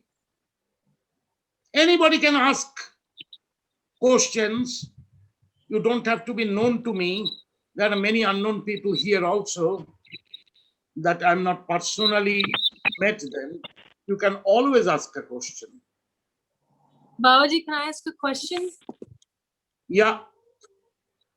So, in the process of meditating and listening to your listening to these satsangs, I have developed lot of veneration for all of this and for you. But when you speak about Maa Tara, and you have told me before to maybe pray to Maa Tara for something, I'm unable to understand like how to connect with that, and because of probably the way I've been raised and how I'm unable to find this. Sorry. My guru has made me a provisional store. So there are many avenues made in this appearance. You don't need everything. What you need, you pick up. Whenever we talk in a group, it is a general talk. And by the grace of Maa Tara and my gurus, it creates a synchronicity with people's question in their mind, and whatever I am saying, many of them actually get answered in the process. It's not that I'm knowingly answering them. Ma knows, Ma is answering them through me. This is what I believe firmly. The grace of my gurus have worked Ma talking through me. So I discuss many avenues because I'm talking generally. You only pick up what you need and what matches with you. Everybody cannot take everything. You know, there is a very chotpati snack in Bengal called masala muri. It's puffed rice with a lot of spices, salads, chickpeas boiled, potato boiled, tomatoes, achar, bhel puri, and then shake it and give you. But according to taste, one who is buying says, don't put chili in me. Somebody said, no, put some chili in me. Somebody said, don't put potato in me. Don't put chickpeas in me. Put more this and that. So as you know your taste, according to that, you will enjoy the bhel puri. A satsang is like a bhel puri. It's everything together presented. It's a buffet system. Pick up what you need. Orindam asks, in the traditional Hindu spirituality, after some years of japa practice, if we don't feel anything, we generally disappointed. And it's true. In any system, japa is in all religion. There is no religion that does not have japa. Like, if you compare the practices, esoteric practices of all religion, you will find there is one single religion, which is humanism. Everything of the practice is to develop a human being. There, no religion is important, and I know that as secular. To me, when you respect every religion, seeing their essence of wisdom is the same, then if you respect your religion, you respect every religion, or you just cut off all religion, remain in your spiritual realization, that is secularity. Sri Ramakrishna has taught us the greatest secularity. Japa is a basic practice of all religions. In Islam, it is called ibadat or chilla, chanting, zikr. In Christianity, it is called the rosary chanting. I do not know what is called in Judaism. Chinima, can you enlighten us a little about, is there any japa there? But there are serious japas in Kabbalah that I know. Every religion, Buddhism has japa. Now, japa, so Arindam, japa is actually a sound therapy on our pulsation system. So a japa is trimatric. It has three different parts of it, three limbs. One is bachik, or you are pronouncing it. So thus the sound is correlating to your nervous system. The nada is flowing through the nadis. To flow the nadas through the nadis, you need kaik or yoga kriya activation with the japa.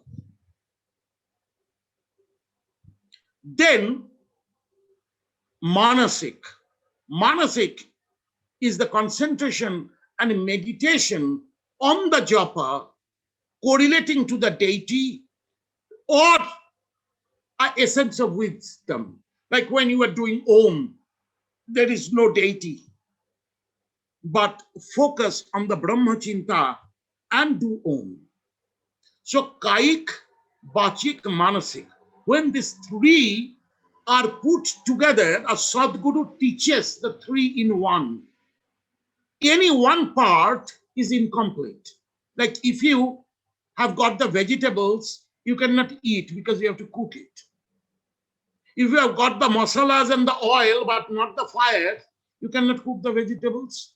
Then you need the fire and the water to cook it. So there are three standards.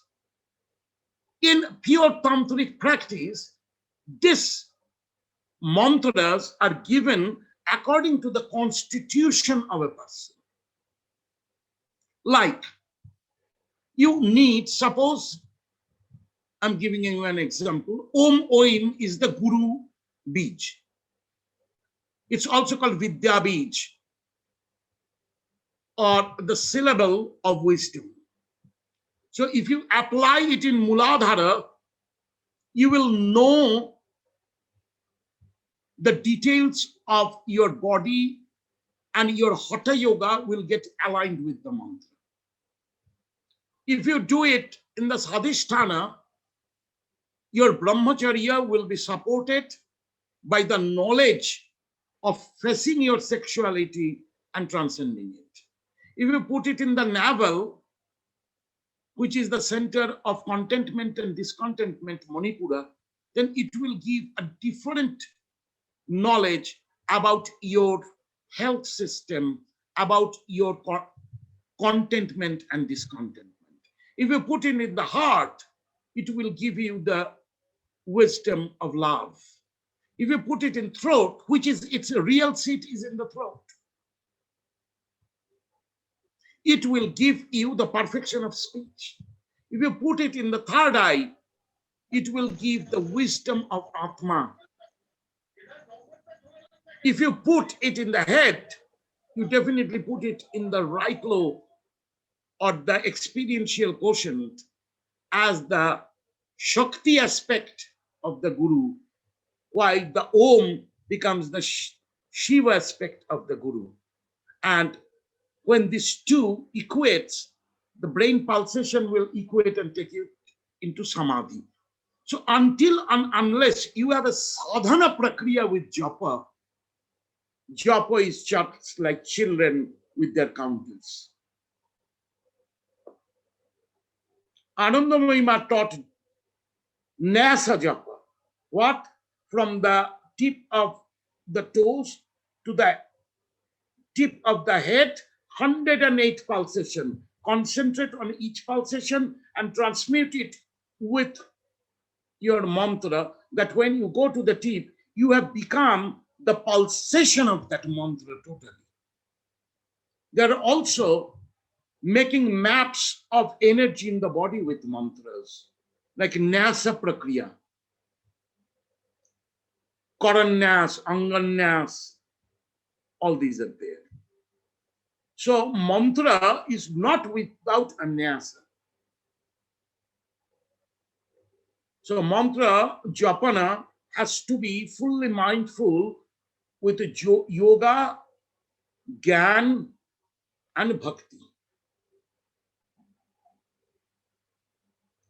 So the emotional faculty should fulfill, the thought faculty should fulfill, as well as it will be fulfilled through the technique of yoga.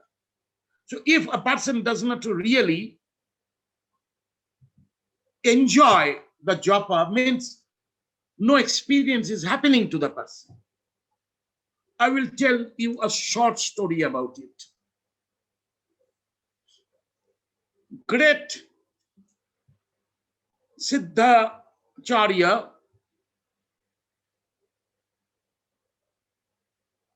Virupa or Virapadacharya or Viranath, recently, last 20 years, 25 years back, a very big monastic archaeological site have been found in the border of Malda and Bangladesh called Kulavadhuta. It is called Nando Dithika Mahabihar. It is so stretched, everything has not been in India. The archaeological process is really very bad. So it has not been completed. I was hired to be one of the iconologists when a lot of Shaivite icons and Jain icons came out from a Buddhist vihara with tridents even. A lot of terracotta sculptures. So how to correlate this Panchagama, I was hired. I went there. This is one of my jobs. There a copper leaf manuscript came that this is engraved in copper, that was the nameplate of the monastery, that this monastery is dedicated to Veerapadacharya or Veeranath by King Ratanapala. So it is clear that historical time of Ratanapala and Veerapadacharya, Virupa, was the same time. And there is a prashasti of the king that always is done, speaking great about the king. And then king is dedicated to his guru, Veeranath, Veerapadacharya. This Veeranath was a monk to start with of Somapuri Vihara, which has been excavated in Bangladesh, in Dhaka, Bikrampur, which is the first Vajrayana Mahavihara of Siddhacharyas. It was founded by Swambhunath and his retinues himself. And Uma Devi or Uma Parvati studied in that monastery with Swambhunath. She was the princess of the king of Zahor or Joshore, the princess of Bangladesh. That is why Durga is called Joshoreshwari.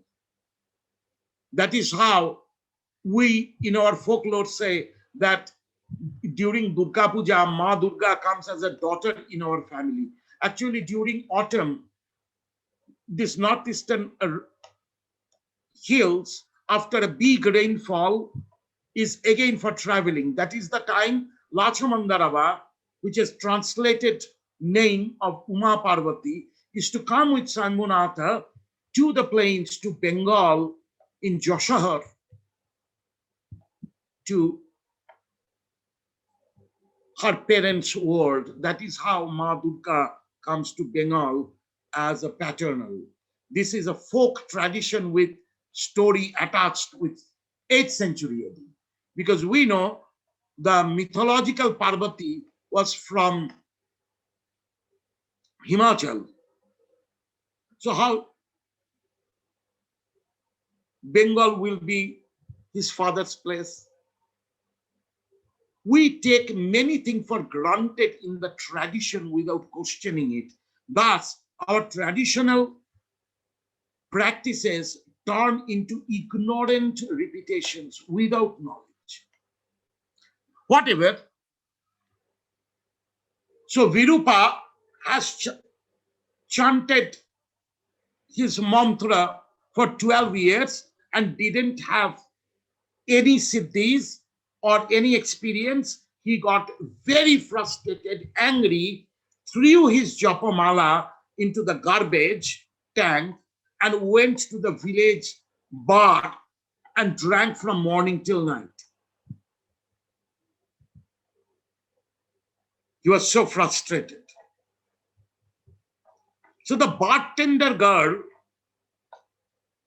came to Virupa and said, rather than indulging in your frustration, recognize your frustration, face it, and say, what has gone against your faith? Oh, there it was quite late, and suddenly he was trying to find his japamala. And then he remembered, oh, I have thrown it in the garbage tank as a habit to do the chanting japa in the evening, he was saying. So that time the bartender girl said, don't you remember you have thrown your mala in the garbage tank and come here to lose your monkhood and drink, break your shilas, to get totally deorganized? So why you are still looking for Is it an old habit? Look through it. And the girl, the bartender girl, gave him a meditation about the job. What has not been said? Virupa went back to Somapuri Vihara and passed 12 years, mostly hidden in his room. Only there was one serving monk. The monastery had many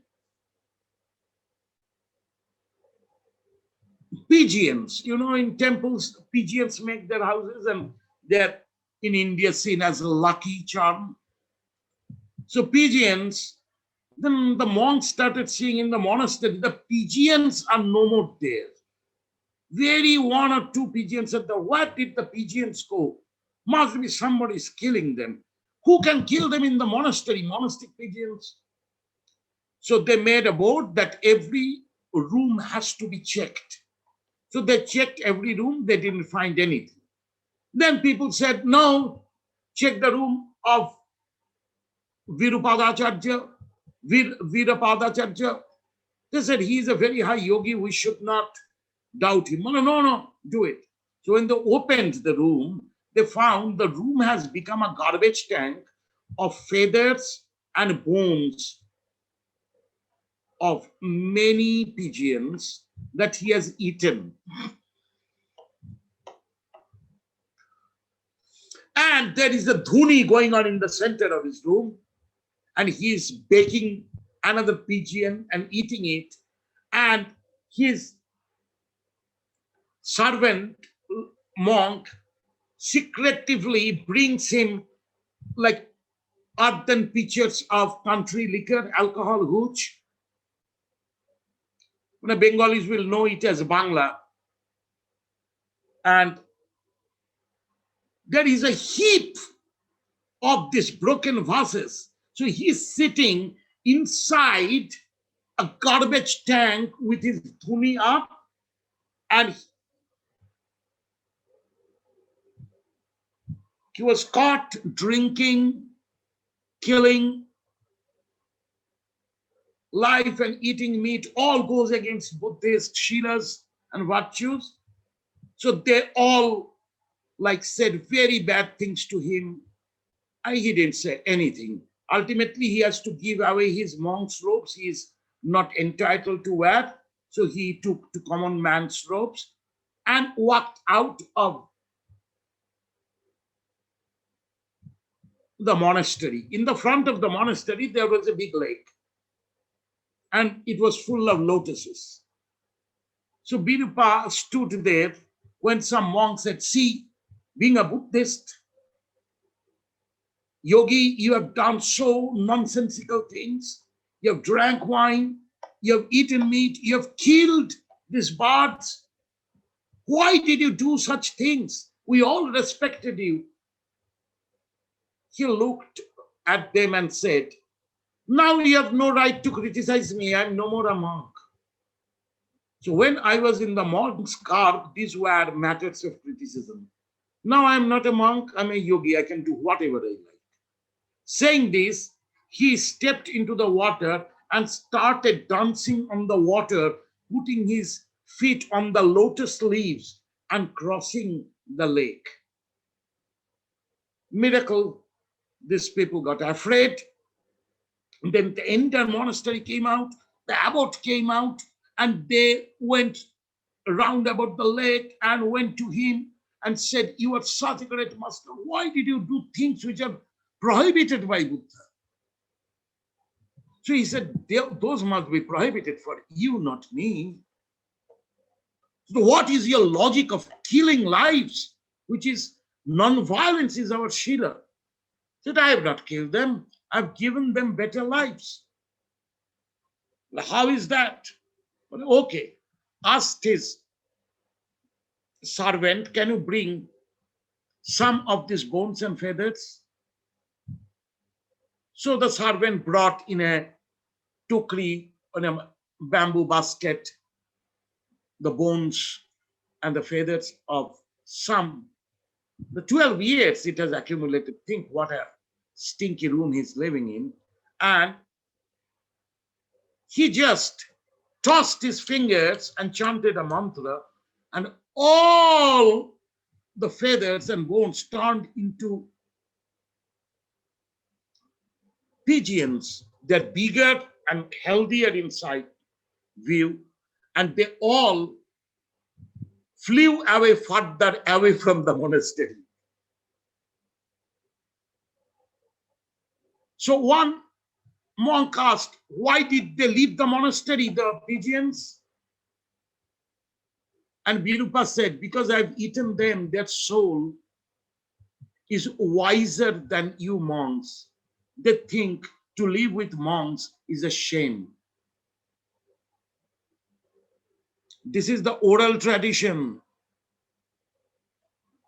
This is the pure yogic caveman tradition, not organized monastic tradition.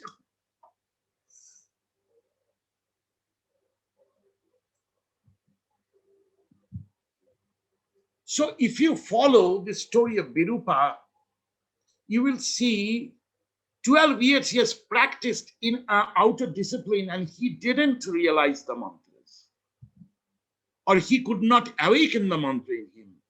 Whereas a bartender girl, what she secretly taught him, nobody knows. He transcended his Shilas and he is the mystic miracle man, Virupadacharya.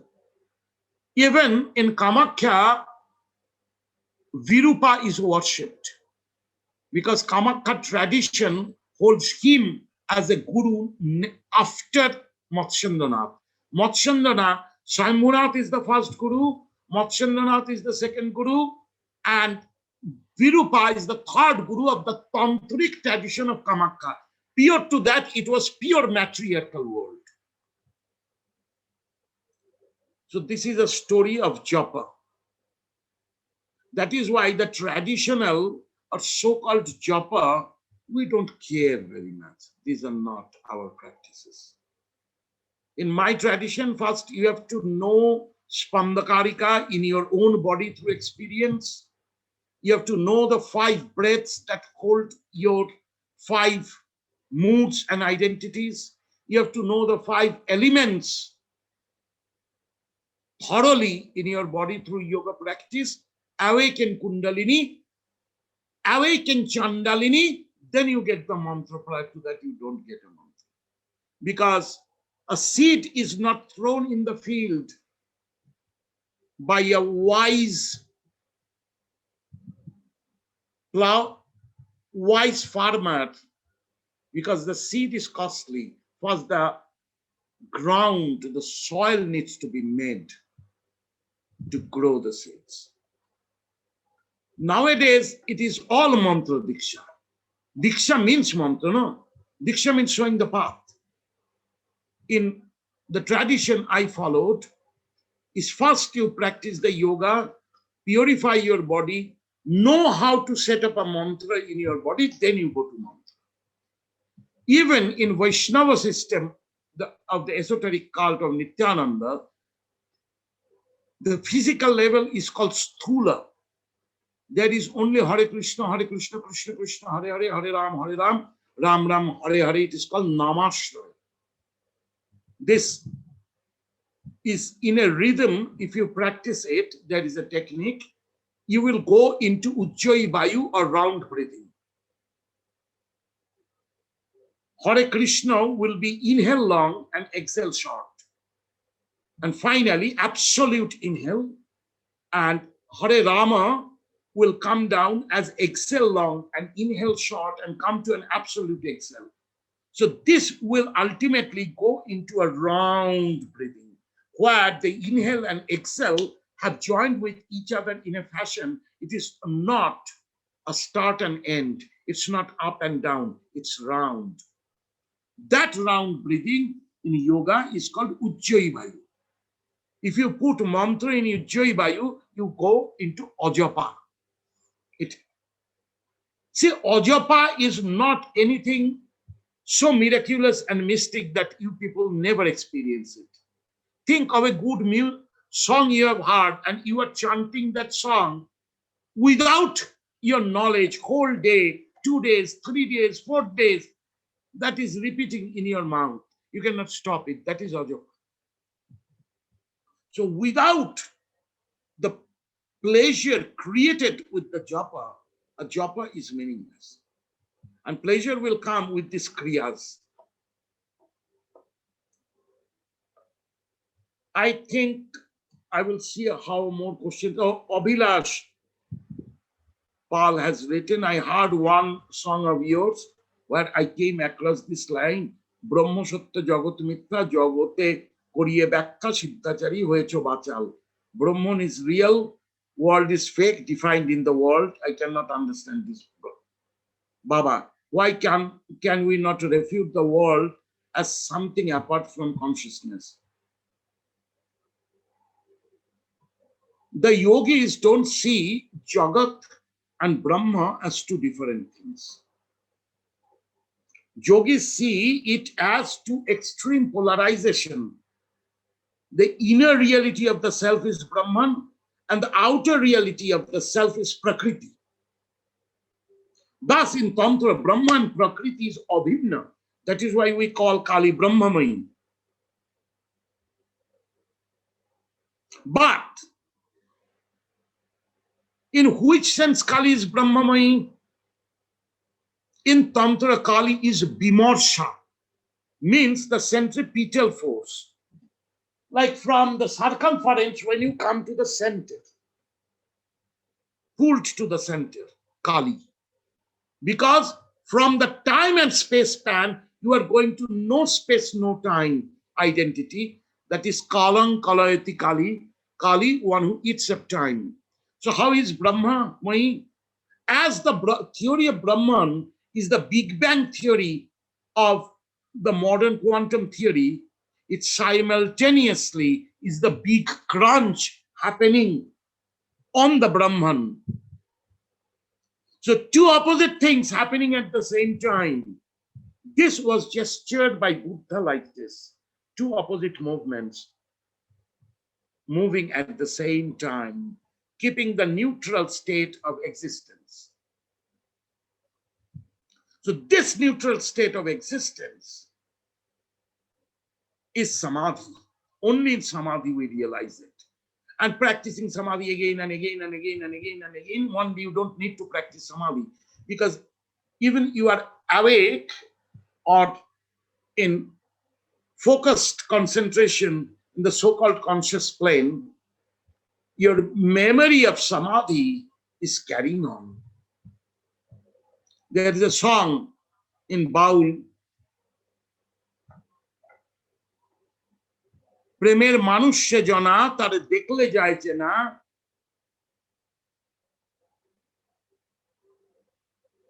ভাবে ভাসে দু নয়ন তার হাসি মুখখানা। এরকম একটা দু নয়ন তার ছলো ছলো হাসি মুখখানা। তো ওই যে the vacant look of a yogi shows that he is residing in the memory of the samadhi. So one who is in samadhi is in the samatha, equality. You can lose that equality. Like Krishna spoke so great words to Arjuna in the warfield, but later in more matured old age life, Arjuna and Yudhishthira one day asked him, can you Shaka, please say the good words you said that time? He said, I'm not a yoga jukta now. I'm not a yogi in this moment. I'm going through my issues and troubles of my family. That's why I cannot give you that gospel.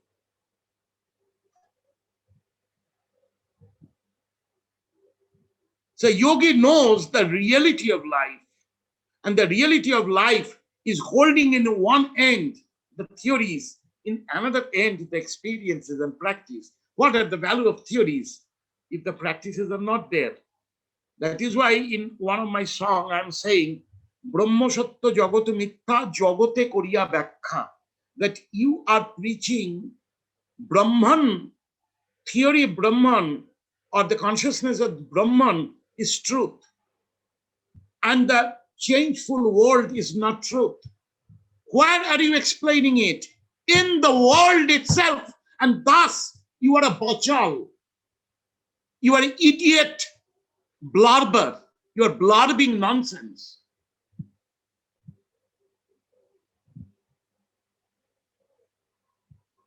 In the world, you are explaining in duality that Brahma is Satya, Jagat is Mithya, and you are proving Brahman by refuting Jagat. So all your proof is standing on Jagat, not on Brahman. This is what Sri Chaitanya Mahaprabhu said to Sarvabhaum as well as Prakashananda Saraswati in Benaras, that whatever you are saying, it's self-contradictory. Because in this world system, you are teaching, I am getting taught, and the subject of teaching is the theory. In this manyness, you are calling it non-duality. And to prove Brahman, you are refuting Maya. You are continuously refuting what you are calling to be a lie, calling to be an illusion. So you are basically possessed with illusion. You have no time to think about Brahman. Say something about Brahman rather than speaking and refuting Maya continuously. Highly logical. In Nyaya logic, it is called chakra dosha or self-contradictory logic. So actually, entire Advaitavad is standing on the logic of Nyaya and getting refuted by the chakra dosha dushan or the self-contradictory logic of Brahma Satya Jagat Mithya according to dialectics of Nyaya Darshan and Nyaya logic.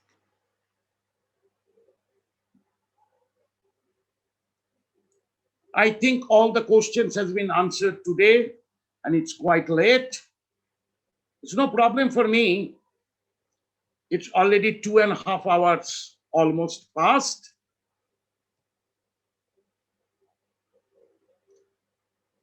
So love to all my beloveds.